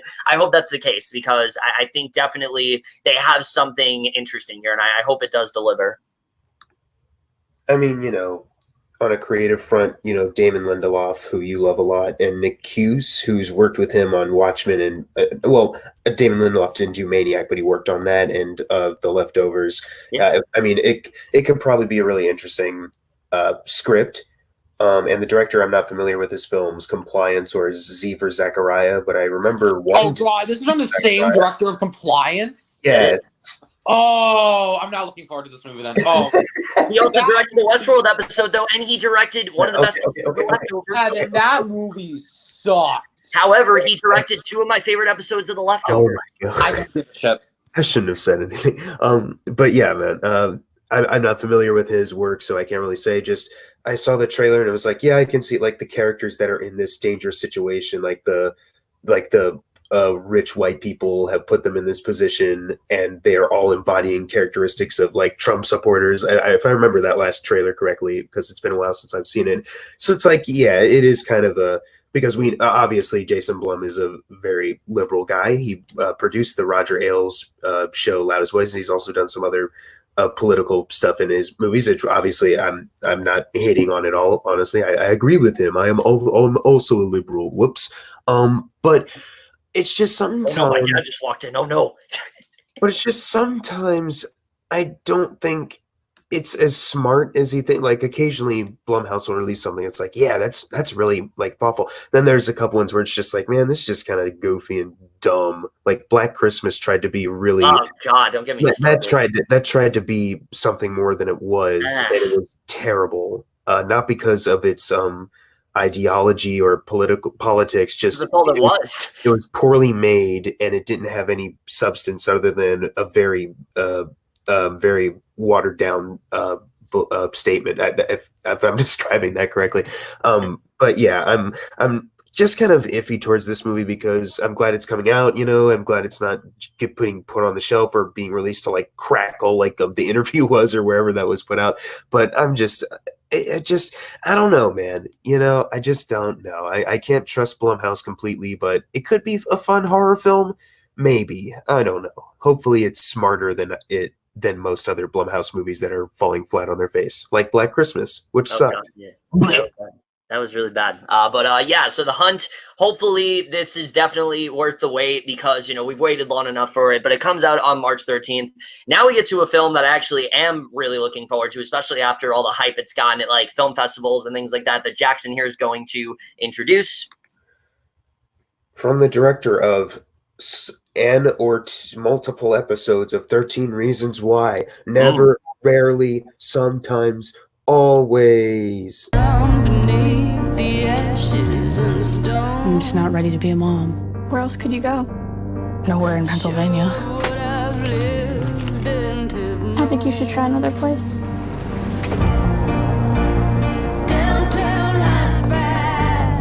You going to New York? What are you doing there? Seeing family and stuff. Who came with you today? My cousin. Do you have a place to stay tonight? I know you came from far away. I'll figure it out. This area's closed. Cannot sleep here. Where's the rest of the money? This is also written by the same person who directed it. A pair of teenage girls in rural Pennsylvania travel to New York City to seek out medical help after an unintended pregnancy. I watched the trailer a couple days ago in prep for this movie preview. I'm aware it has a lot of buzz, and it looks like it could be an interesting kind of study on these characters that we're going to follow. I hope the acting is really good because it looks kind of promising in the trailer. It's not the kind of movie that I'd look at and go, I want to rush out and see this right away. Like 2 years ago, Kevin Falk made me watch a trailer for a movie called 8th Grade, and I was like, what is this? And I watched it, and I was like, oh my God, I want to see this like right away. Hell yeah. That didn't really happen with this one, but it looks admittedly good. I just don't really have like a big like push, like I need to see this movie right away. But if it does turn out like if Kevin just starts yelling in my ear like, you gotta see this movie, oh my God, it's so amazing, it's an A++, blah, then I'll already be in the camp of I did think it looked good. So yeah, I mean, I wish it all the best, my guy. Yeah, so this is one that kind of came out of nowhere for me. I wasn't really expecting that much from it, and then I watched the trailer, and I was really impressed with what I saw. It looks like it's going to be a very, Oh, I'm so sorry. I actually hate you. I forgot to mute my mic. Okay. Okay, so yeah, this one kind of came out of nowhere for me. I wasn't really expecting that much from it, but I remember I watched this trailer when we were doing the anticipated video on 22 Tiger Dude's channel, and I actually was really impressed by what I saw. This looks like it's going to be a really, now despite the fact this is from, someone that's directed 2 episodes of 13 Reasons Why, notwithstanding, because you guys know how...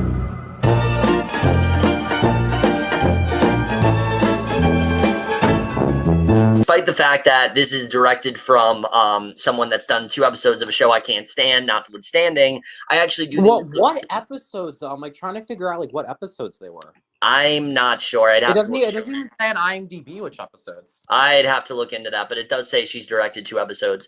But that notwithstanding, this actually does look like, if you were to tell me, if you were to take that out of the equation, I would assume this is a really like experienced director, because I do think this looks like a really like nuanced portrayal of like, you know, teen pregnancy and things like that. And I actually do really like what I'm overall seeing from it. I think this definitely does look pretty good overall. And yeah, it definitely did surprise me. I've heard really good things about it coming out of like Sundance and things like that. A lot of people are saying this is going to be a movie that really touches people and all that kind of stuff. And pretty much since then, it's really been on my radar, I got to say. It's definitely a film that I want to seek out as soon as I can, because I think it definitely has a lot of potential behind it. The acting here looks really good. It just overall looks like a really intimate look at, you know, adolescence and all that kind of stuff. And I'm excited to see how this does turn out. So I'm definitely looking forward to this movie. Okay, so she directed episodes 5 and 6 of season 2, and episode 6 is one of the worst episodes of the whole show. But listen,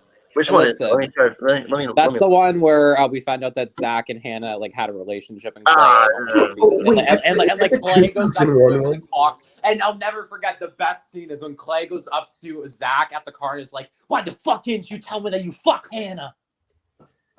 Wait, is that the episode where he goes to see 2001: A Space Odyssey? Yes, it is. Yes, it is.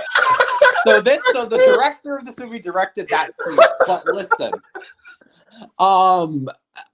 besides that, because that I really do not like that episode.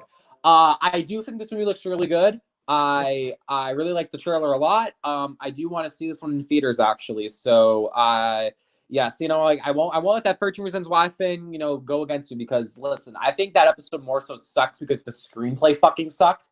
But yeah, so that's that. Hopefully it's good because I think it looks really good.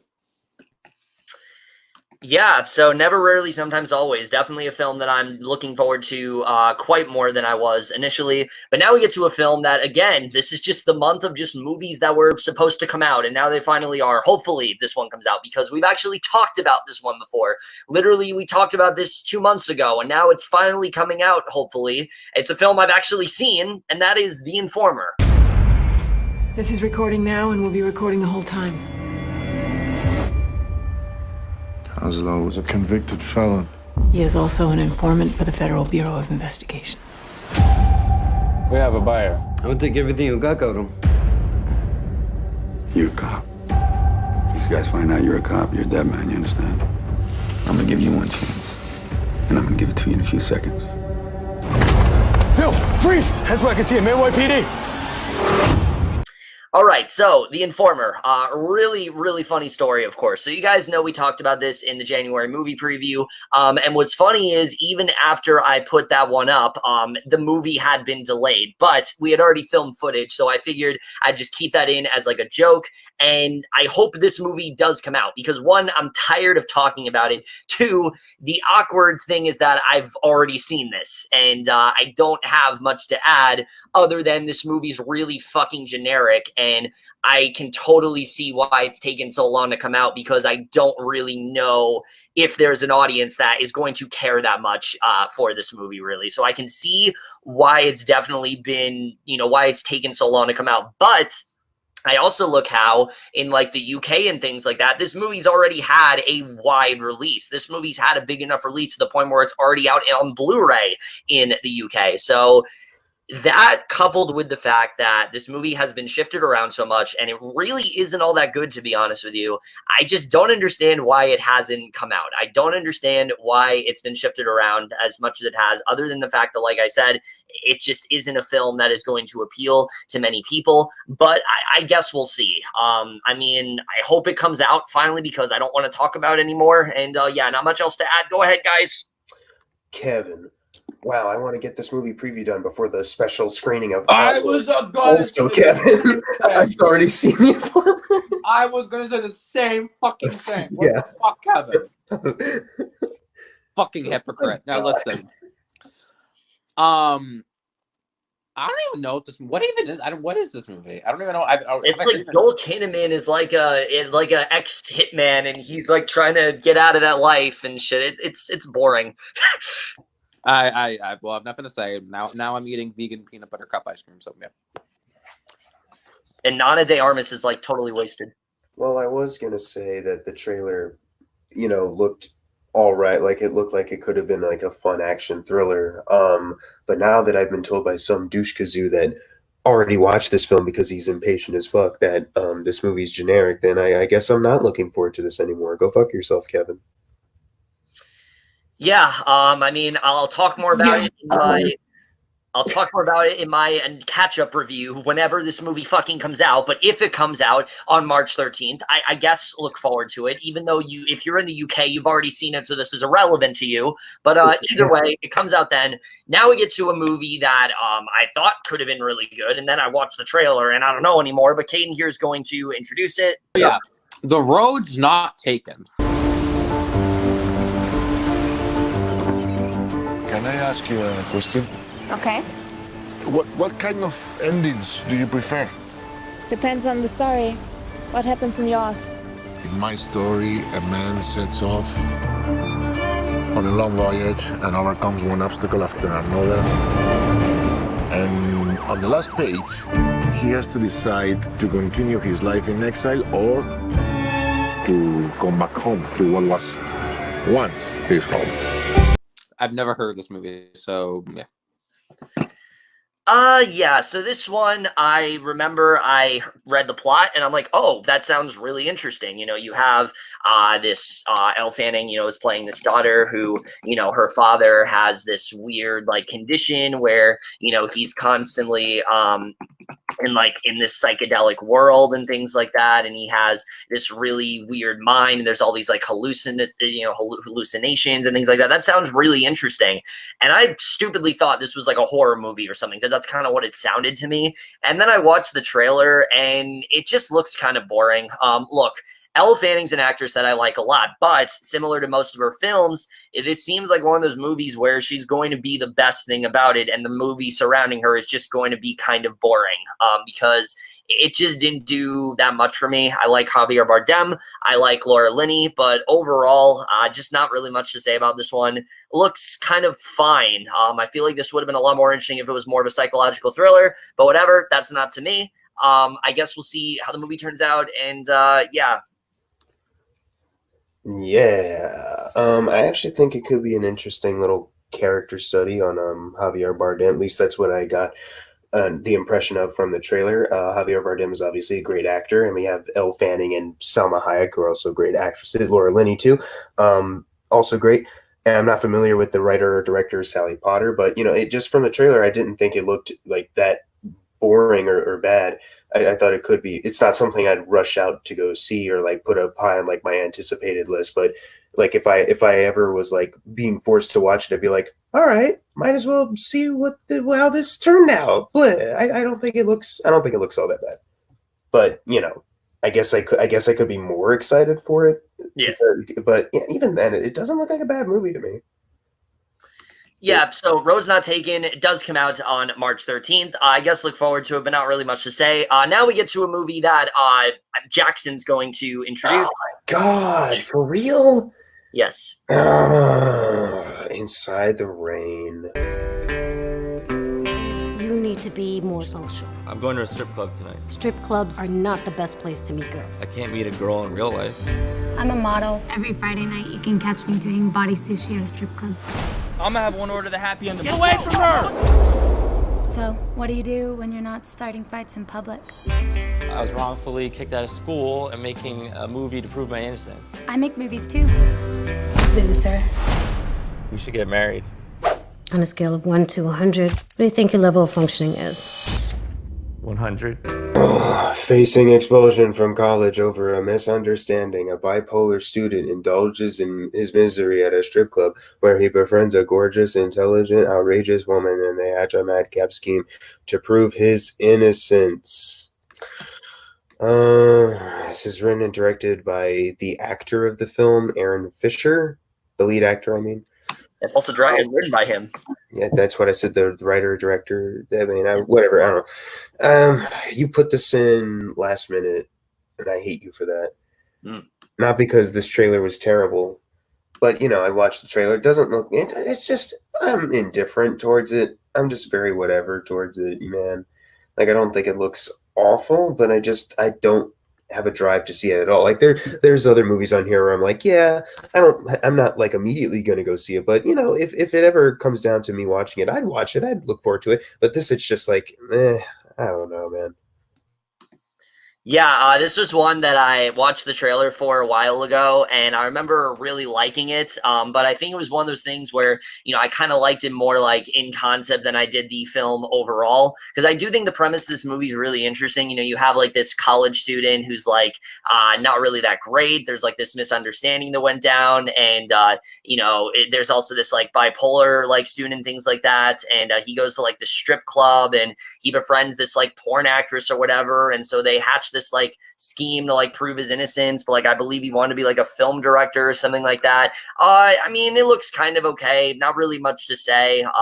This is just a film that I added at the last minute because a movie we were supposed to talk about got delayed to fucking May, so yay. Whatever. I've never heard of this movie, so.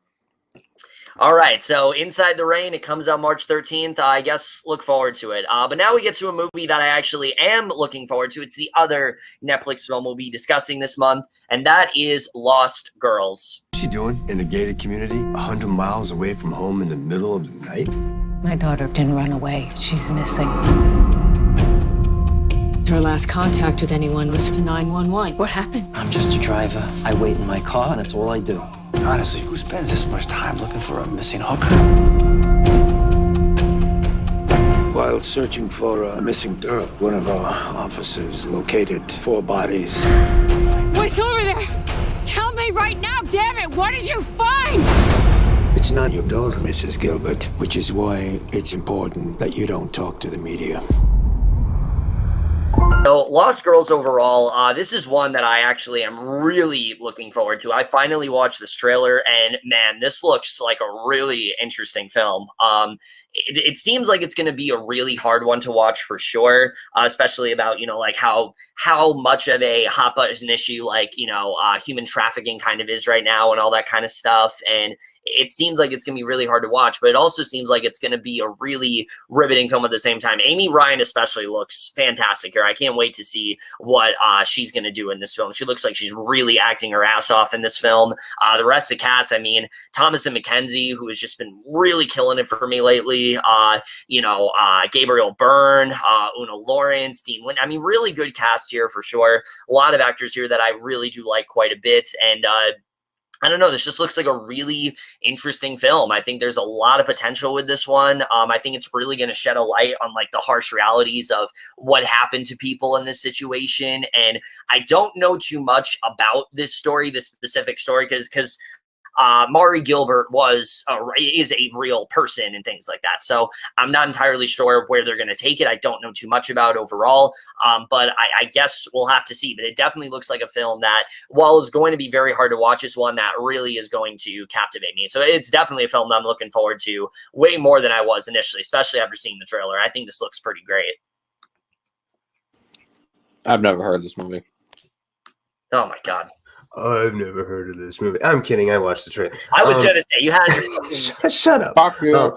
The director made some documentaries I'm not aware of, obviously, but the writer worked on Extremely Wicked, Shockingly Evil and Vile, which I thought was a solid movie, and the trailer for this looks really promising. It's going to shed light on obviously a very important topic, because I believe this is also based on like a true unresolved case, something like that. Yeah, something like that.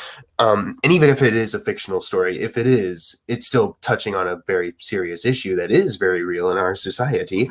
And I think it looks really good, really riveting. Obviously, it might get really, really dark, maybe depressing, but I mean, all the best for telling this story and really shedding a light on this that people need to be more aware of. Obviously, acting looks fantastic. Gabriel Byrne from Hereditary, heck yeah. But also Amy Ryan from The Office, heck yeah. Taking a page out of Steve Carell's book and doing more dramas. Like Beautiful Boy, she was in that, and then she's in this. Can't wait to see more. And Thomas and Mackenzie just was in Jojo Rabbit and also Leave No Trace, which I thought the movie was decent, but she was a highlight of it. So yeah, this movie, although it is a Netflix one, so, and it's not like a big like an awards contender at the end of the year. It still has my interest a lot because of the concept and the way the trailer made the movie look really good. Yeah, so Lost Girls overall, definitely looking forward to this one, hoping it delivers. And yeah, it comes out on Netflix on March 13th. Now we get to another streaming release that's coming out that Caden here is going to introduce, even though he probably hasn't even heard of this movie, but go ahead anyway. Stargirl. When I was 9, we moved to Mica, Arizona. As the new kid, I became the center of attention real fast. And not in a good way. It was then that I realized I was gonna need to disappear. No one would see me. No one would hear me. I was gonna have to be just like everybody else. And then, one day. When some loud bragger tries to put me down. What's her name anyway? Stargirl. My name is Stargirl. So be true to your school. The only Stargirl I know is the Stargirl interlude by The Weeknd and Lana Del Rey. Oh my god. And this totally has something to do with that. Okay, so now I'll actually give some substance to this film.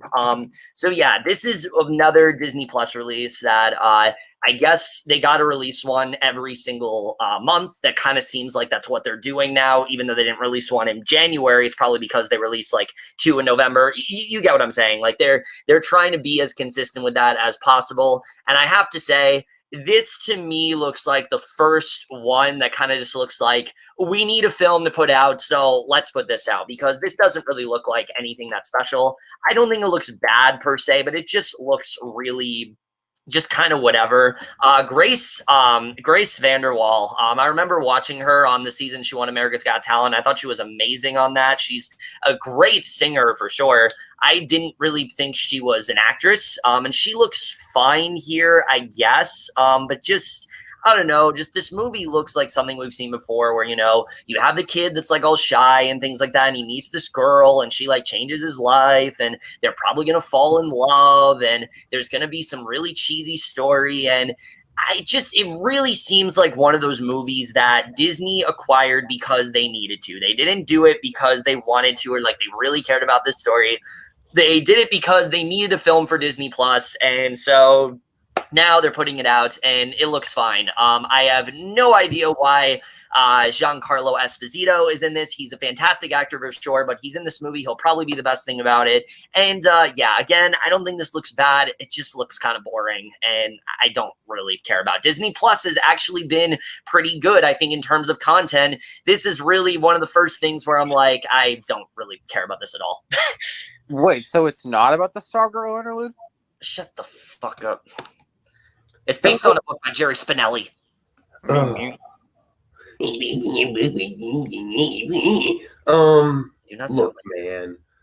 I mean, you got a neato cast here. Darby Stanchfield, who was just in Lock and Key, very fun show.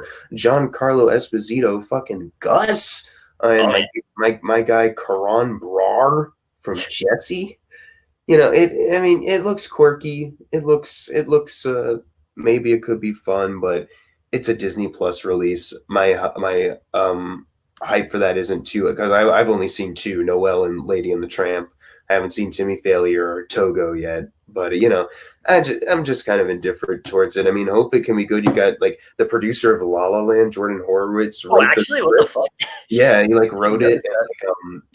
So yeah, maybe it could be neato, but I'm just I'm whatever towards it. And you know, I gotta be against Disney at all costs now. So yes. even though this is an original film, I still got. You just praised onward. Yes, I know. Damn it! Ah, fuck. I'm contradicting myself. What am I? A pig? I think so. Yeah. But you can cut that out. But I'm referencing Jerome Latimer. Oh yeah. All right.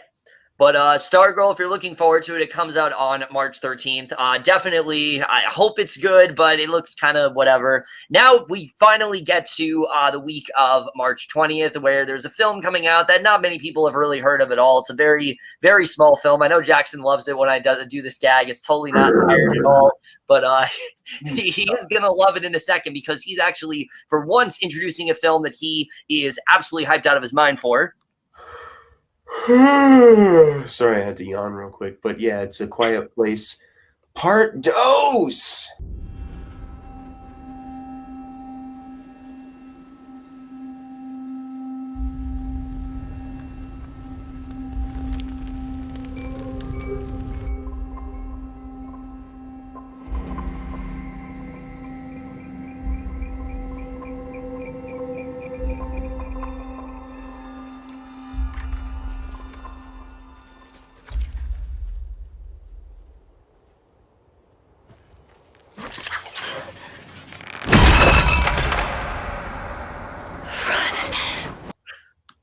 So yeah, I'm a big fan of the first Quiet Place movie. This one obviously takes place immediately after. They're going to explore the world, expand the world some more, and meet Jamon Hunsu and Cillian Murphy. That's going to be fantastic. They're also going to have a flashback for the beginning of the outburst of monsters. That's real cool. It looks really well made, just like the first movie. The fact that it's getting bigger and it still looks like it's going to be well helmed by John Krasinski obviously has me excited. I can't wait to see where the story goes. So I'm just really excited. It looks really. It doesn't look like John Krasinski has missed a step, and I hope the movie is satisfying and makes us not regret wanting a sequel to begin with. You know what I mean? Because that first movie, it works really well as a standalone. Definitely. So making a sequel is kind of risky, but it made a lot of money and it looks good. So I cannot wait. I hope it doesn't disappoint you cunt. Yeah, I'm not gonna lie. When they first look, there are movies that come out, and I'm like, okay, I could definitely see a continuation to this universe. And with A Quiet Place, it wasn't that I couldn't see it; I just didn't really know if I wanted it. And so for a while, when they announced, I was like, okay, fine, I guess we'll see how it turns out. The movie did perform way better than they ever thought it would. So I could definitely see that. But then once they announced that John Krasinski was back on board and he was directing it, and they were gonna have a story that he feels is going to further the characters and all that kind of stuff, I was like, okay, I want to see how it's gonna be. And the trailer comes out, and I think this looks fucking phenomenal. This seems like exactly what they need to do for this story, because the first film was very confined. It was with this family on their sort of, plantation and things like that, where they were living and them in this situation. We really didn't get to venture outside and see how this is affecting everyone else, but also kind of, it seems, flashback to how this actually happened. And are these questions that I necessarily need answered? No, but it seems like this film is going to do a really good job with the world building. It's going to give something really good to the characters. I don't love the fact that there's a lot more dialogue in this one, because one of the best parts of the first movie is how it was able to do so much with so little dialogue. But I guess in this situation, it does make sense. Cillian Murphy's character seems like he's going to be really intriguing. I can't wait to see where they're going to go with him. I don't know too much about Yaman Hanzu's character, other than I know Brian Tyree Henry was supposed to play him, and then they replaced him with hold on. Did you say Yaman? Yaman Hanzu, yeah. Yaman? How do you pronounce it? I don't know. I thought it was Jamon Hansu. Oh yeah, that's it. Where did you get the Y? I don't fucking it's know. DJ in the beginning. It's not Digimon Hanzu. Shut up. Digimon Hanzu, guys. Even that is closer than what you said. Yaman Hansu. Like, what the fuck? He has one of the hardest names to ever pronounce, but it's all good. But yeah, so I'm excited to see what they're going to do with him for sure. And then I know they've basically announced they're going to bring back John Krasinski's character in flashbacks and things like that. So I'm excited to see how that's all going to turn out. And yeah, I just think this has a lot of potential. It seems like they're really trying to further the parameters of what they can do, especially with going outside, and especially that opening scene in in the car where she's driving and there's that monster after them. It's so tense and so well filmed. I just cannot wait to see how this film is going to turn out. And definitely one of my most anticipated the entire month. May just be my most anticipated the entire month. I mean, the closer we get to it, the more hyped I am. Knowing this is going to be an IMAX and Dolby especially has me really excited for sure. Quiet Place has some of the best sound design I've seen in a movie in a bit, and definitely, I think this has, especially in a horror film of this scale, I think this just has so much potential, and I really hope that this justifies its existence, which I really do think it can. I think with John Krasinski, back, and all the original cast, really supporting in that kind of stuff, this really seems like a movie that does need to be made. It doesn't seem like a forced sequel at all, and I hope that's exactly what it is, because I think if handled right, this could definitely be one of the better horror sequels for sure. I have not seen the first one. What the fuck? Oh my god! What? No! This is not okay. This is not okay. Why are you acting like this is some major revelation? Hayden, it's part of the gag. Just go with it. Well, it's not funny, you fucking bitch. Now listen. Besides the fact that I had not seen the first one, I've got this trailer many times in the theater. And I must say, I think it looks great. I'm really excited for it. I'm obviously going to watch the first one before this because, you know, I want to understand what's happening. Yeah. But yeah, no, I think it looks really great. Yeah.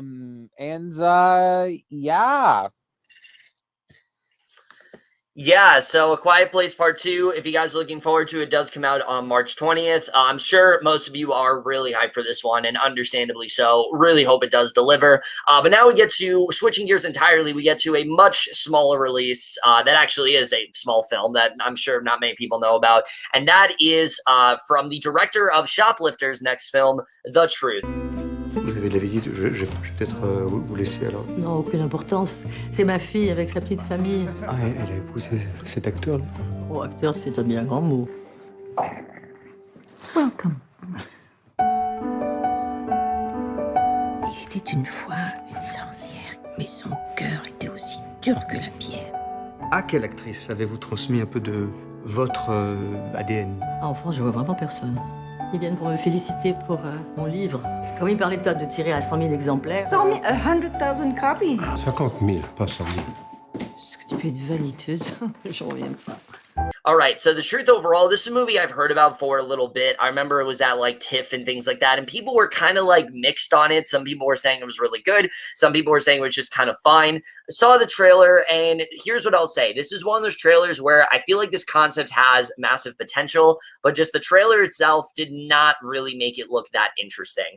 I really do like a lot of the cast here. I love Juliette Binoche. I love Ethan Hawke. I think those two are going to carry it very well. I do like the initial concept of like an aging movie star and kind of like what she's going through. It seems like a movie that is going to rely very much on, you know, conversations and all that kind of stuff. I'm excited to see how that does turn out. But the trailer itself didn't really do all that much for me.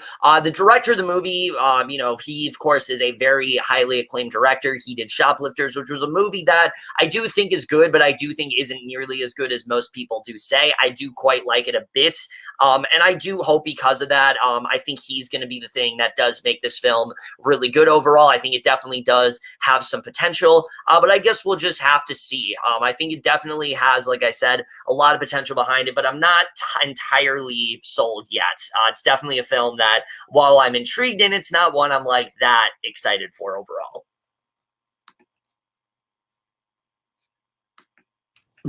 Wait, what film were we talking about?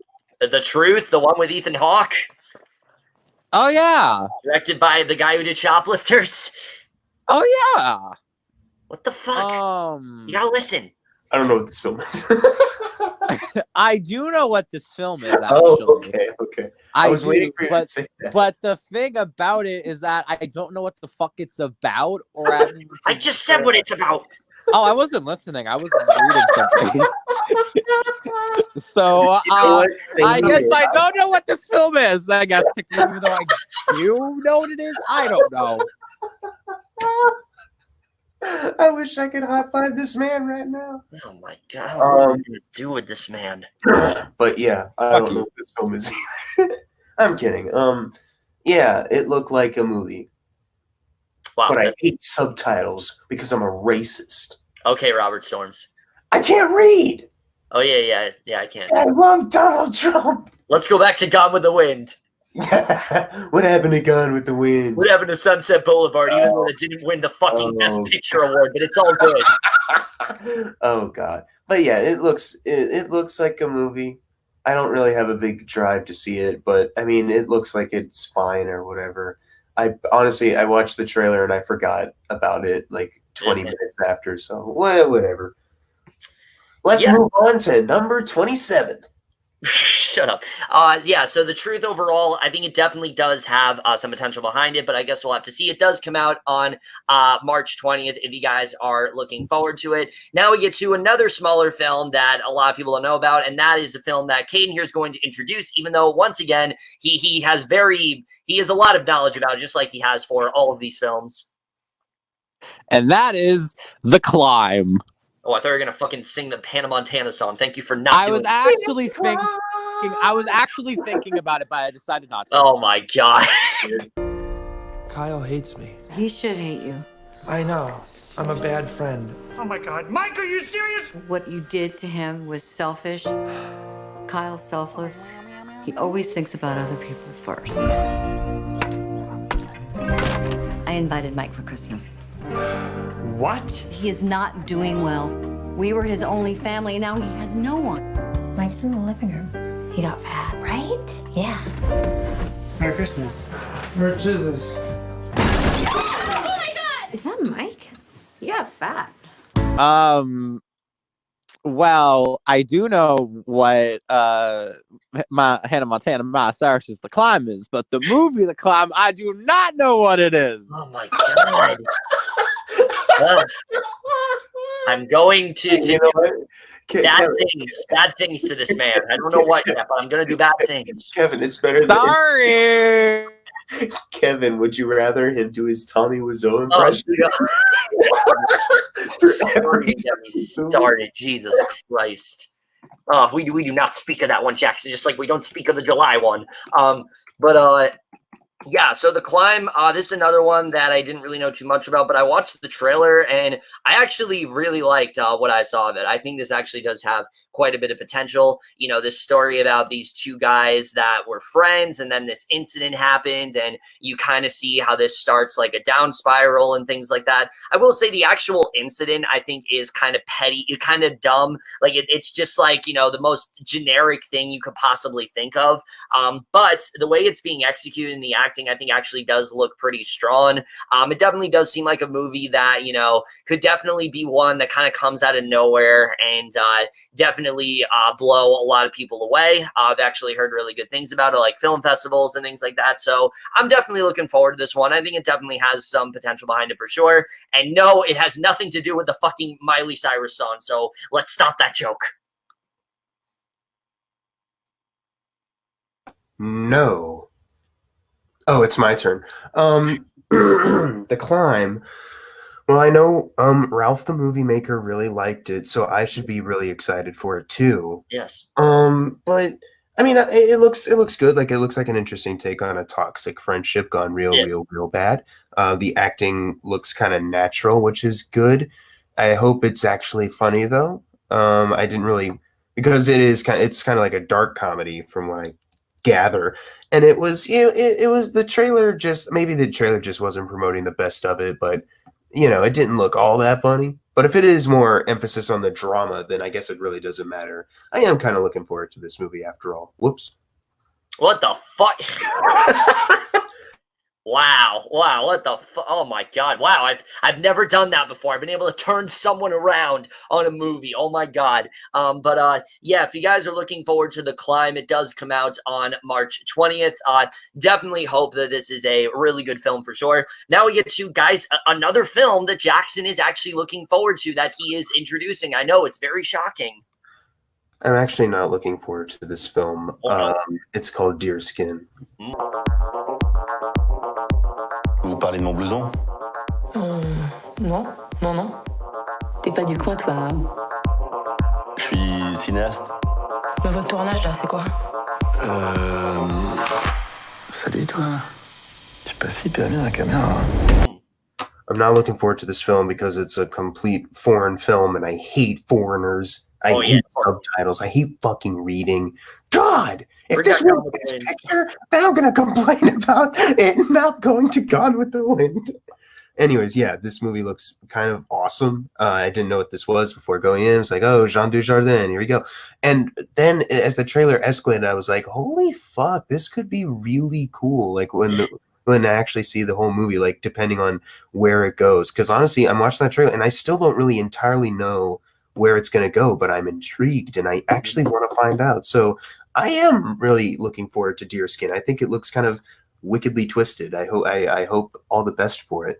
So this one definitely, similar to other ones we talk about, kind of came out of nowhere for me. I really wasn't expecting all that much from this, but yeah, this looks really fucking good, actually. I was very surprised with how good this film really looks. I mean, the whole concept of it is really intriguing me. You have this filmmaker, but all he films is just him with like this jacket that like he's attached to, and there's this weird like obsession going on there. But then you also have Adil Hanel, who I am adoring recently, especially after Portrait Lay on Fire. I want to see her in everything. I thought she was absolutely the big standout of that movie for sure. And she looks really great here as well as like this writing partner who has really conflicting ideas, and it seems like that relationship is going to go down a really kind of fucked up path. And yeah, this seems like something that's really going to go in a really weird direction, but something that seems right up my alley for sure. I am absolutely on board for this one. It was a film that I really, again, wasn't expecting all that much from, minus the fact that Adele Hanel was in it. That was the only thing,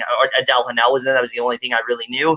But now that I've seen this trailer, this is absolutely one of my most anticipated of the entire month. I think this looks pretty fantastic, I gotta say.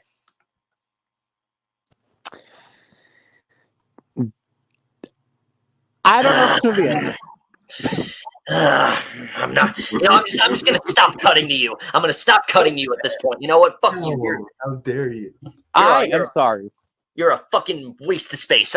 Whatever. I didn't even want to join for this fucking month. I wanted to join for April. Even though you said you did. I wanted to join for April. No, it was the other way around. You didn't say April, but you said this month. I wanted to join for April. Well, you are joining for April, so shut up. Oh yeah, never mind. That's cool. yeah, you're with Timothy for that month, so fuck off. All right. Wow.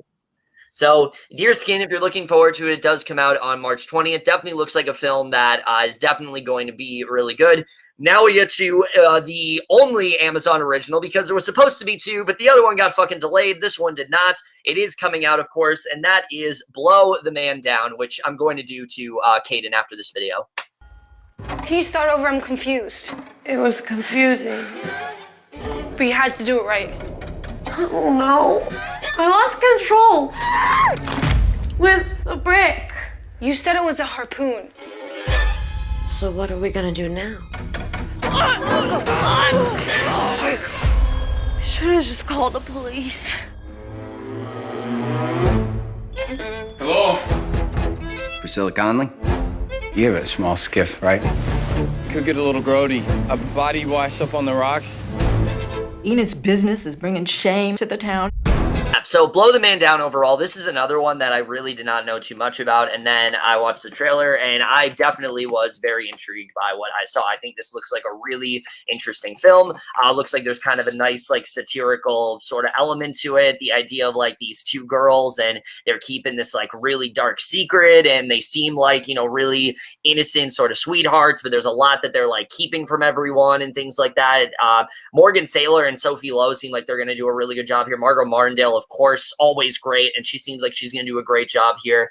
Again, this is a film that what I like about that the trailer is that it tells you very little, and it's a film I want to go in knowing very little about, because this mystery itself seems very compelling. It seems like there's a lot of directions that they really can take this. Similar to Deerskin, I don't really know where this movie is going to go, and that's very exciting for sure. I think this has a lot of potential behind it, and I don't really want to know, like I said, too much about it. It's definitely a film that I am very much excited for, though. So yeah, definitely on my radar for sure.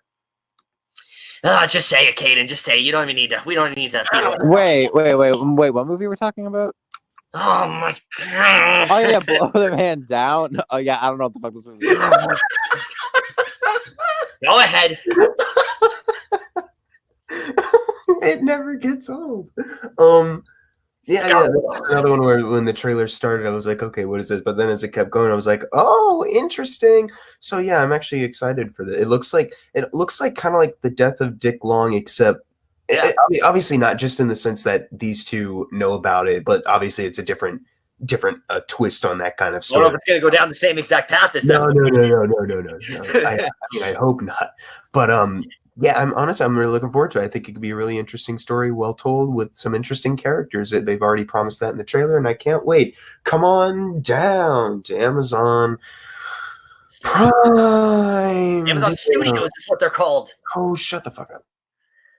All right, so Blow the Man Down, if you're looking forward to it, does come out on March 20th. Now we get to a film that I've been excited for a very long time now, and now it's finally coming out, and that is a film that Caden here is going to introduce, and I think he actually does know what this one is. And that is Big Time Adolescence. Zeke was my sister's ex-boyfriend. He was the man. You gotta jerk off before you go fuck a girl. I jerked off before I picked you up. So I would be prepared. I don't know where the fuck we're going tonight. And he made me feel like the man. Fuck yeah, Mo. Got a home run. Hey, who's gonna drink it? Hold on, what's in that? Whiskey, beer, cough syrup, and Zanny bar. Oh, damn. That's my dude. You meet some punk and you have no idea at the time that he's going to be parked in front of your house every day for the rest of your goddamn life. I don't know what this movie is. Now, listen, I may know what this movie is, but I don't fucking remember, so I guess I don't know what it is.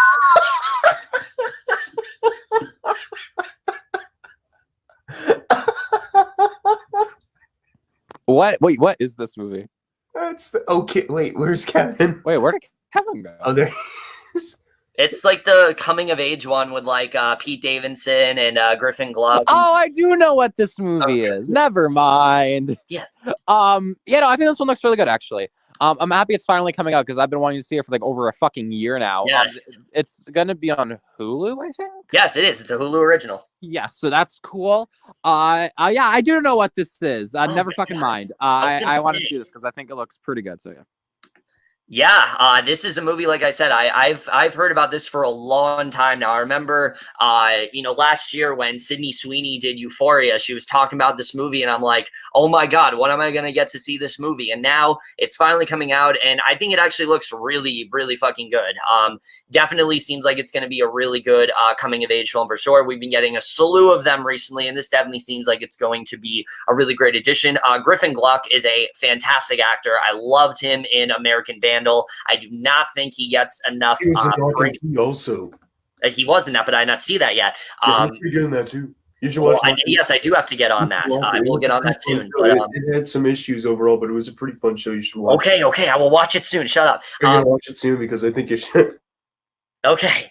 Yeah, American Vandal, he definitely did a really great job in that. And I've really been, I've really been looking for him since then, because I think he's a really talented actor for sure. I love Sydney Sweeney a lot. She's really been killing it lately.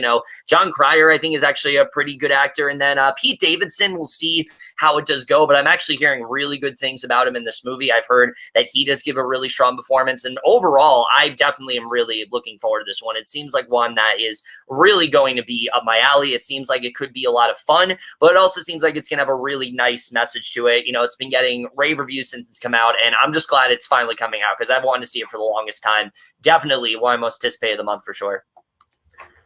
I mean, it doesn't look as good as Wounds, but whatever. I'm kidding. That's another Hulu film. That was bad. Film is from a first-time director and writer, I believe, Jason Orley, something like that. I think that's Jason Orley.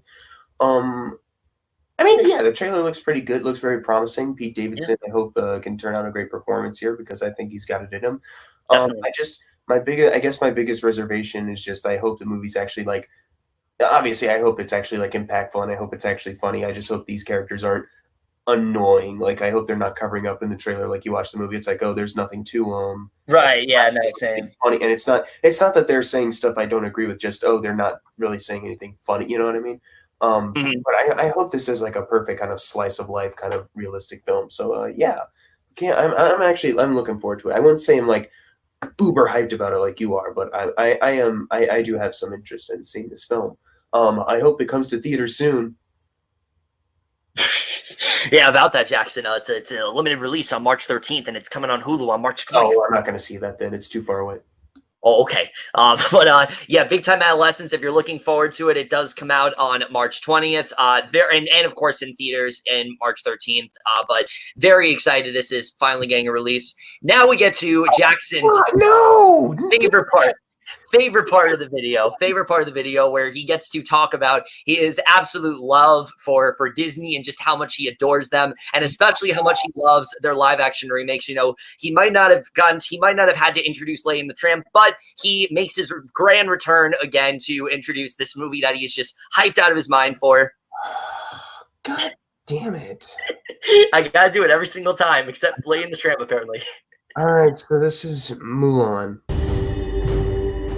Every family must contribute one man to fight.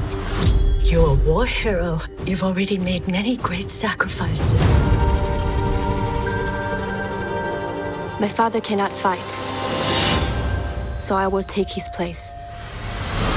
I haven't seen any of the director's other films, like North Country, North Country, or McFarlane USA, or The Zookeeper's Wife. Well, in USA is actually pretty good. I do know that two of the writers wrote Rise of the Planet of the Apes and like an early draft of Jurassic World. I don't think it's like the official one they went with, the Colin Trevorrow draft, but they like wrote like an earlier one or something like that. I don't know, but it's just release that cut. Fucking, they didn't film that cut. Well, release it anyway. Release the script, you mean? Anyway, release that script. Like as far as other Disney remakes go, this doesn't look like bad. It doesn't look like it's just a beat for beat copy. They're obviously attempting to make some changes. Even though from what I gathered before, I thought it was to make it like slightly more grounded to match up with the actual true legend of character Mulan. But in this one they have sorcery too, so it's not too much of a departure, but they're just making certain changes just for the sake of making it different, which is fine, obviously, if they're going to make their own thing. But it's just, and I'm glad it's PG-13 because Disney can never go R, but I'm glad they're pushing the boundaries a little bit. I'm not familiar with the director, but the movie looks well directed enough. It's just, I don't know, these Disney remakes have really jaded me to the point where like I see this one, it's like it doesn't look awful. It's just I don't care. Like the amount of money put into this could have been put into like another thing that could have been really really cool. But if this movie is really great, if it somehow turns out better than the cartoon, then that'll be fantastic, obviously. But that cartoon is really iconic for a lot of people, myself included, and it really holds a special place in people's hearts, not just because of the story, voice acting, the characters, but the animation, battle sequences in that too are like really fantastic. So I don't know. It's just I'm honestly, I am hoping that this turns out good, but I'm not gonna like just overhype. Like I'm so anticipating this movie just because.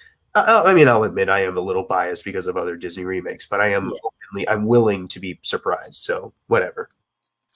Yeah, for me, I'm definitely going to pretty much echo a lot of what Jackson just said.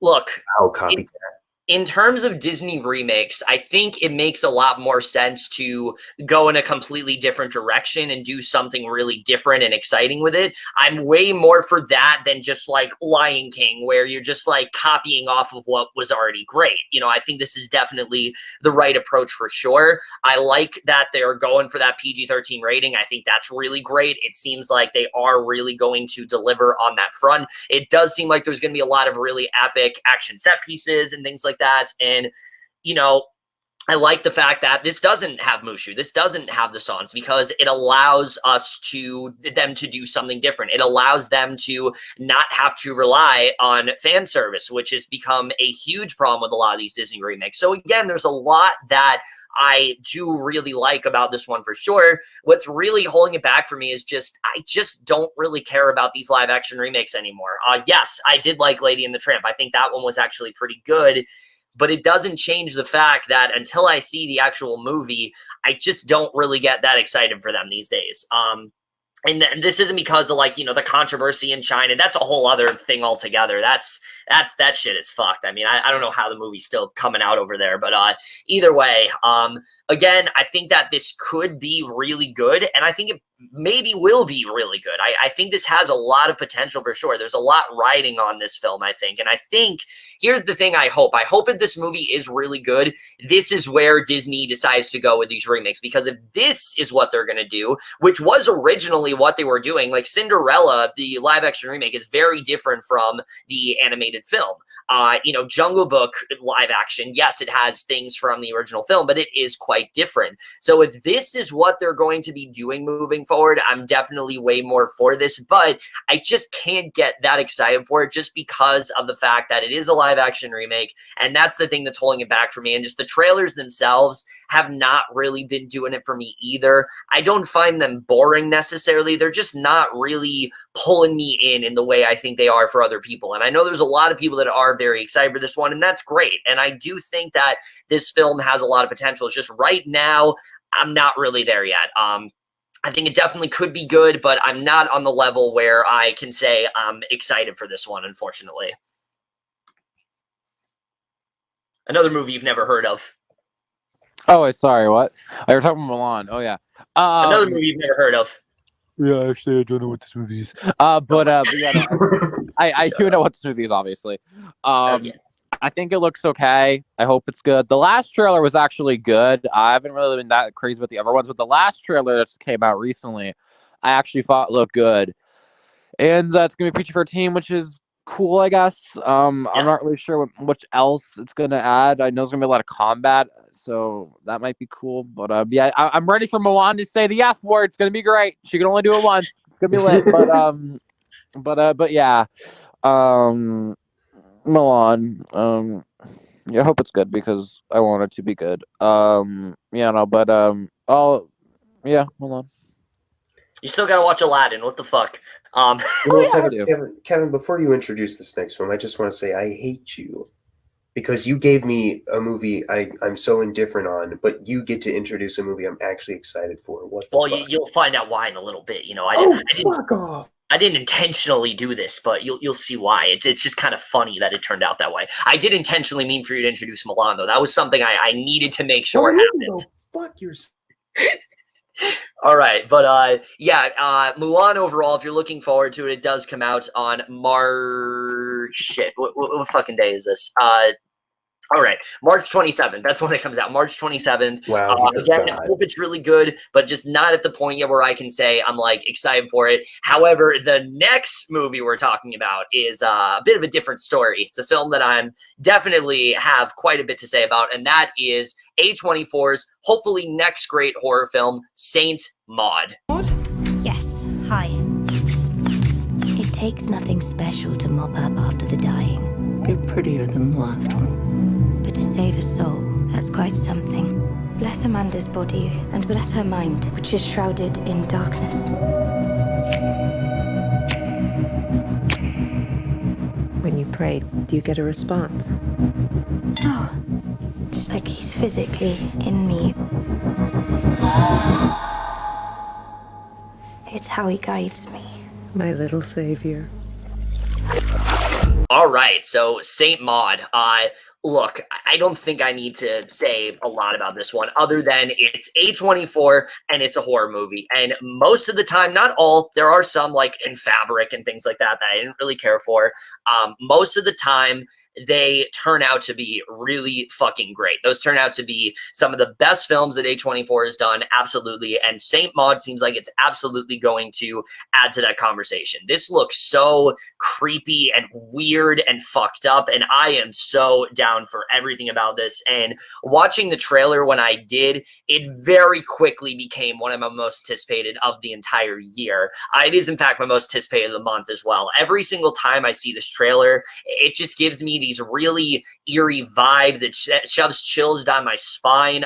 Morphe Clark is an actress that I've seen her in some things before, and I thought she has a lot of potential. I think she can be really good if she's in a movie more. And so I'm really happy that she's the star of this movie because she looks amazing here. I think she's going to do a really great job, and just the imagery and things like that looks like it's going to be really great. Jennifer L., I really do like as an actress as well. And just overall, I think this has so much potential behind it, where they're going to go with this story. I mean, yeah, you have the whole her being converted to like Roman Catholicism and how that is turned her into this really fucked up individual, but also they're kind of going in this like Black Swan type direction with her and Jennifer L. I'm excited to see where that really does go. I mean, there's so many places that they can really take this movie. It just seems like one of those films that it's going to be very psychological. It's really going to get under my skin, and if executed well, I think this could be absolutely one of the scariest films of the entire year, and I am so down for it. Absolutely hyped for this one, and for sure my most anticipated of the entire year. Cannot wait for this film. It's your most anticipated movie of the entire year, Kevin. No, I said one of. I think you just said it was your most. No, I said this became one of my most anticipated the entire year. I wasn't listening to her. Wait, am I? I think I was listening to it. I don't know. How do you not know if you're listening to me? I was on Reddit. Now listen. Fuck off. It was on Reddit, okay? My post's gonna turn to upvotes, so I'm gonna be on Reddit now. Bro, fuck off. Saint Maud. We're the cool kids now. Saint Maud, I think looks great. Yeah. I think it looks really disturbing. The part with the nails in the shoes, fucking blah. That always gets to me. Oh my god. I'm interested in seeing how the pace of the movie is because it's like only like 90 minutes or something. So it's actually 83 minutes, even shorter than that. Oh, shit. Yeah. So like, I'm kind of I kind of am interested in seeing how like because it seems like a lot's gonna happen in this movie. So like. Yeah. How is the pacing going to be and stuff? But no, I think it looks really great. It's interesting that of all the A24 films, this one's going to go worldwide. But yeah. So. And Billie Eilish song played in the trailer. That was kind of a weird song choice. No, it wasn't. That kind of worked well. What am I? What are you saying? I want to go to bed.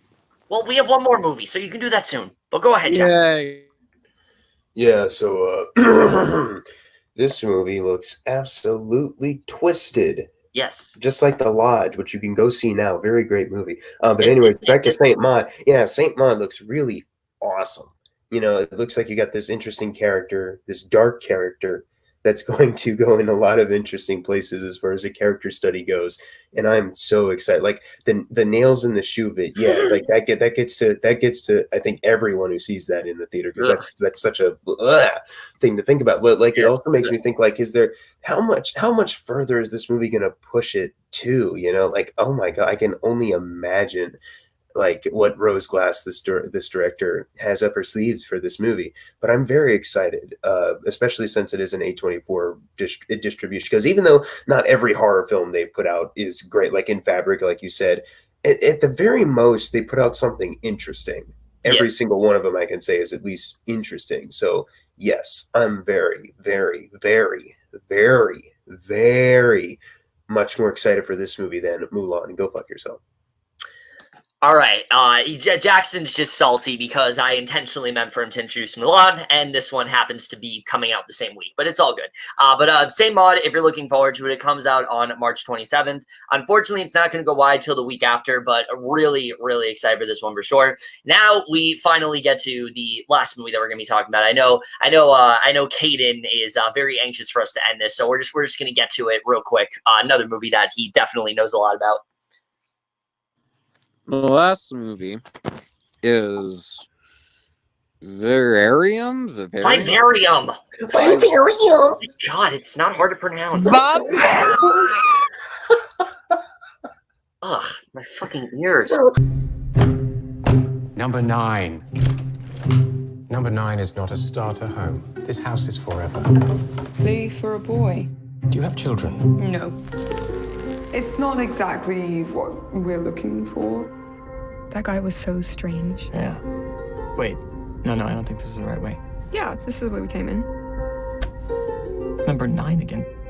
Did we just do some kind of loop? How have we just... Want me to drive? Such a jerk. Because I think this is not possible. We can't make turns like this over and over. We have gone this way, Tom. Oh my god.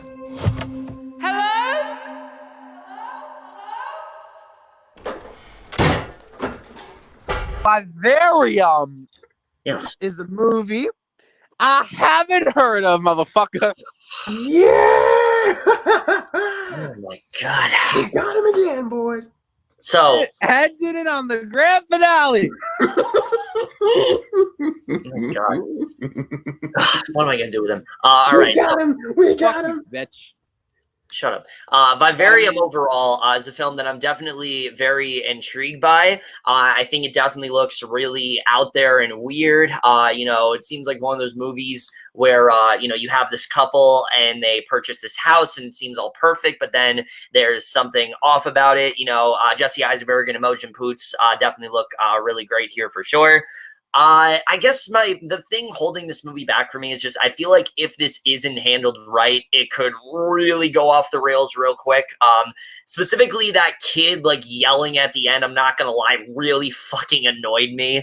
And I was like, I don't know if I like that very much. Like I get it, it's supposed to be annoying, but like There's some things here that I think look really cool. Imagery especially is so good here. The cinematography kind of blew me away in this trailer for sure. I think it has a lot of potential. It definitely seems like it has a very specific style and things like that. And I'm all about that. I think there's a lot of cool stuff going on there.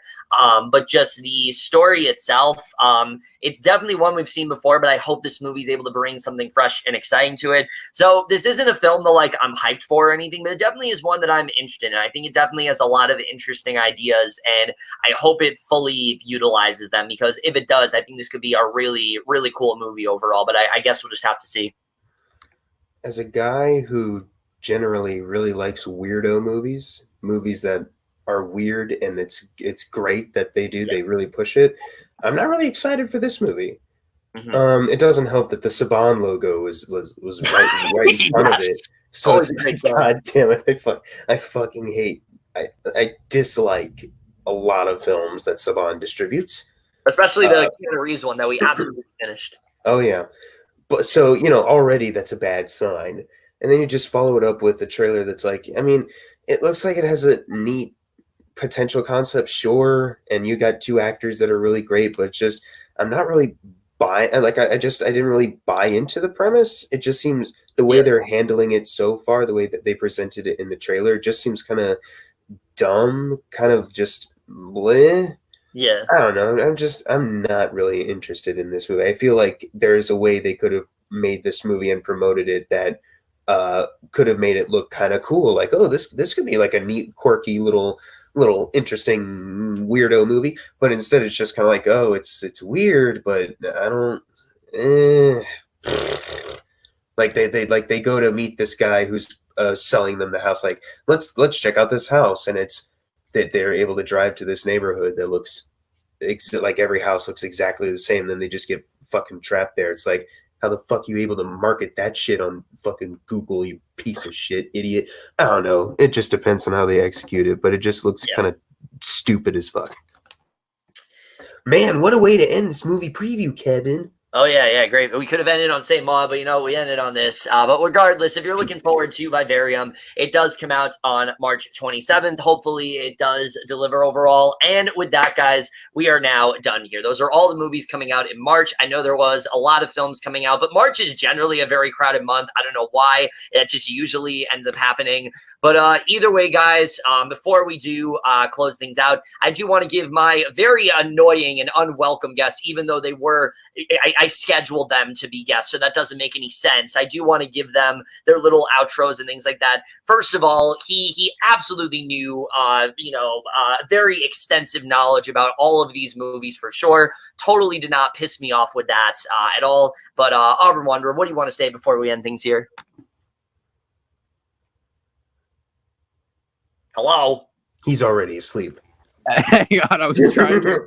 Hang on, someone posted free movie codes and Oh my god. Oh man. Okay, anyways, so I wanna let everyone know that I fucking hate Kevin. He's a fucking cunt ass bitch ass cockducker bitch ass Cockducker, okay. I've never been called that before. And I just really want to go to bed and dream about penguins. But how are you going to dream about penguins? You could dream about seals, for all you know. Bro, seals kill penguins. I don't think about or that. Sea lions. Oh, wow. Okay, so I'm gonna go with the Wizard of Oz. Land of Oz. I'm I'm using your cal. I don't know. All right. Find me on YouTube. Find me on YouTube at Auburn Wanderer. In Letterboxd, also at Auburn Wanderer. I have music. Cool. Some streaming services. I don't know what else to plug. I'll be here next month. Stuff, I guess I'm here next month also, because even though I didn't want to fucking be here for this month, but even though you did ask to be here for this month, you just why the fuck did I want to join for this month? There's I don't know, but I have proof one you or did. 2 movies coming out this month I really care about. I don't know. I have a pillow moment. No, my pillow's in the trash can. I guess ask yourself that. But all right. Also here though, someone that did definitely not have anything to say about any of these. Jackson, what do you want to say? Oh, I just wanted to say this was another fun, fantastic addition to Kevin's movie preview library. You know, this was so fun. I really like how your dad interrupted like multiple times and then told you to keep it down, and you never did. And I gotta keep it That's in. always my favorite part of these. Whenever your dad shows up and tries to beat the shit out of you, like Dennis Quaid. And in I Can Only Imagine. Oh, God. Call back to that other reference in the video. You got to keep it in now. I guess subscribe to my YouTube channel. Follow me on Twitter, not Facebook. Don't follow me there. Or on my Letterboxd. Why not? Why do you want them to follow you? And go see The Lodge. Fuck Kevin. All right, and with that, guys, we are done. Wait. What? We need to say goodbye to one more person, even though they're not a person. Who would be? My fucking cat. Oh my god! Oh my god, it's a cat. Belle, do you want to say anything even though you're fucking sleeping? Okay. All right. He's waving his paw. All right. Good night. Good night. What the fuck was that? I apologize for that, guys. I don't apologize. I apologize to Kevin was here. I really do apologize for. No. Kevin and I will apologize that Kevin Falk had to host this once again. Fuck you, Kevin. You don't like the real. I really do apologize for my friend's alleged. We really do apologize that this is over 2 hours. Jesus Christ. Actually, it's actually only 2 hours and 3 minutes. We do apologize that Kevin didn't even try to keep it down for his dad. You know what's kind of funny is this is one of the shorter movie previews. You're so right. Oh man. Well, what I did with Andrew last time was like really fucking short. But can I end this? No, we can never end this. Even though you're complaining about this being long. Oh my God, I'm really tired. I want to go to bed. Okay, well. But I don't want to end it. As always, guys, comment down below. Let me know what movies you guys are looking forward to the most in March. But that's it for this video. Hope you guys enjoyed it. We'll see you guys in my next video, and we'll see you guys for that. Okay, bye. And remember, we will always have Tiger Power. It's the wrong channel. Jesus Christ. I purposely plugged in my earbuds just to scream into the microphone. Goodbye.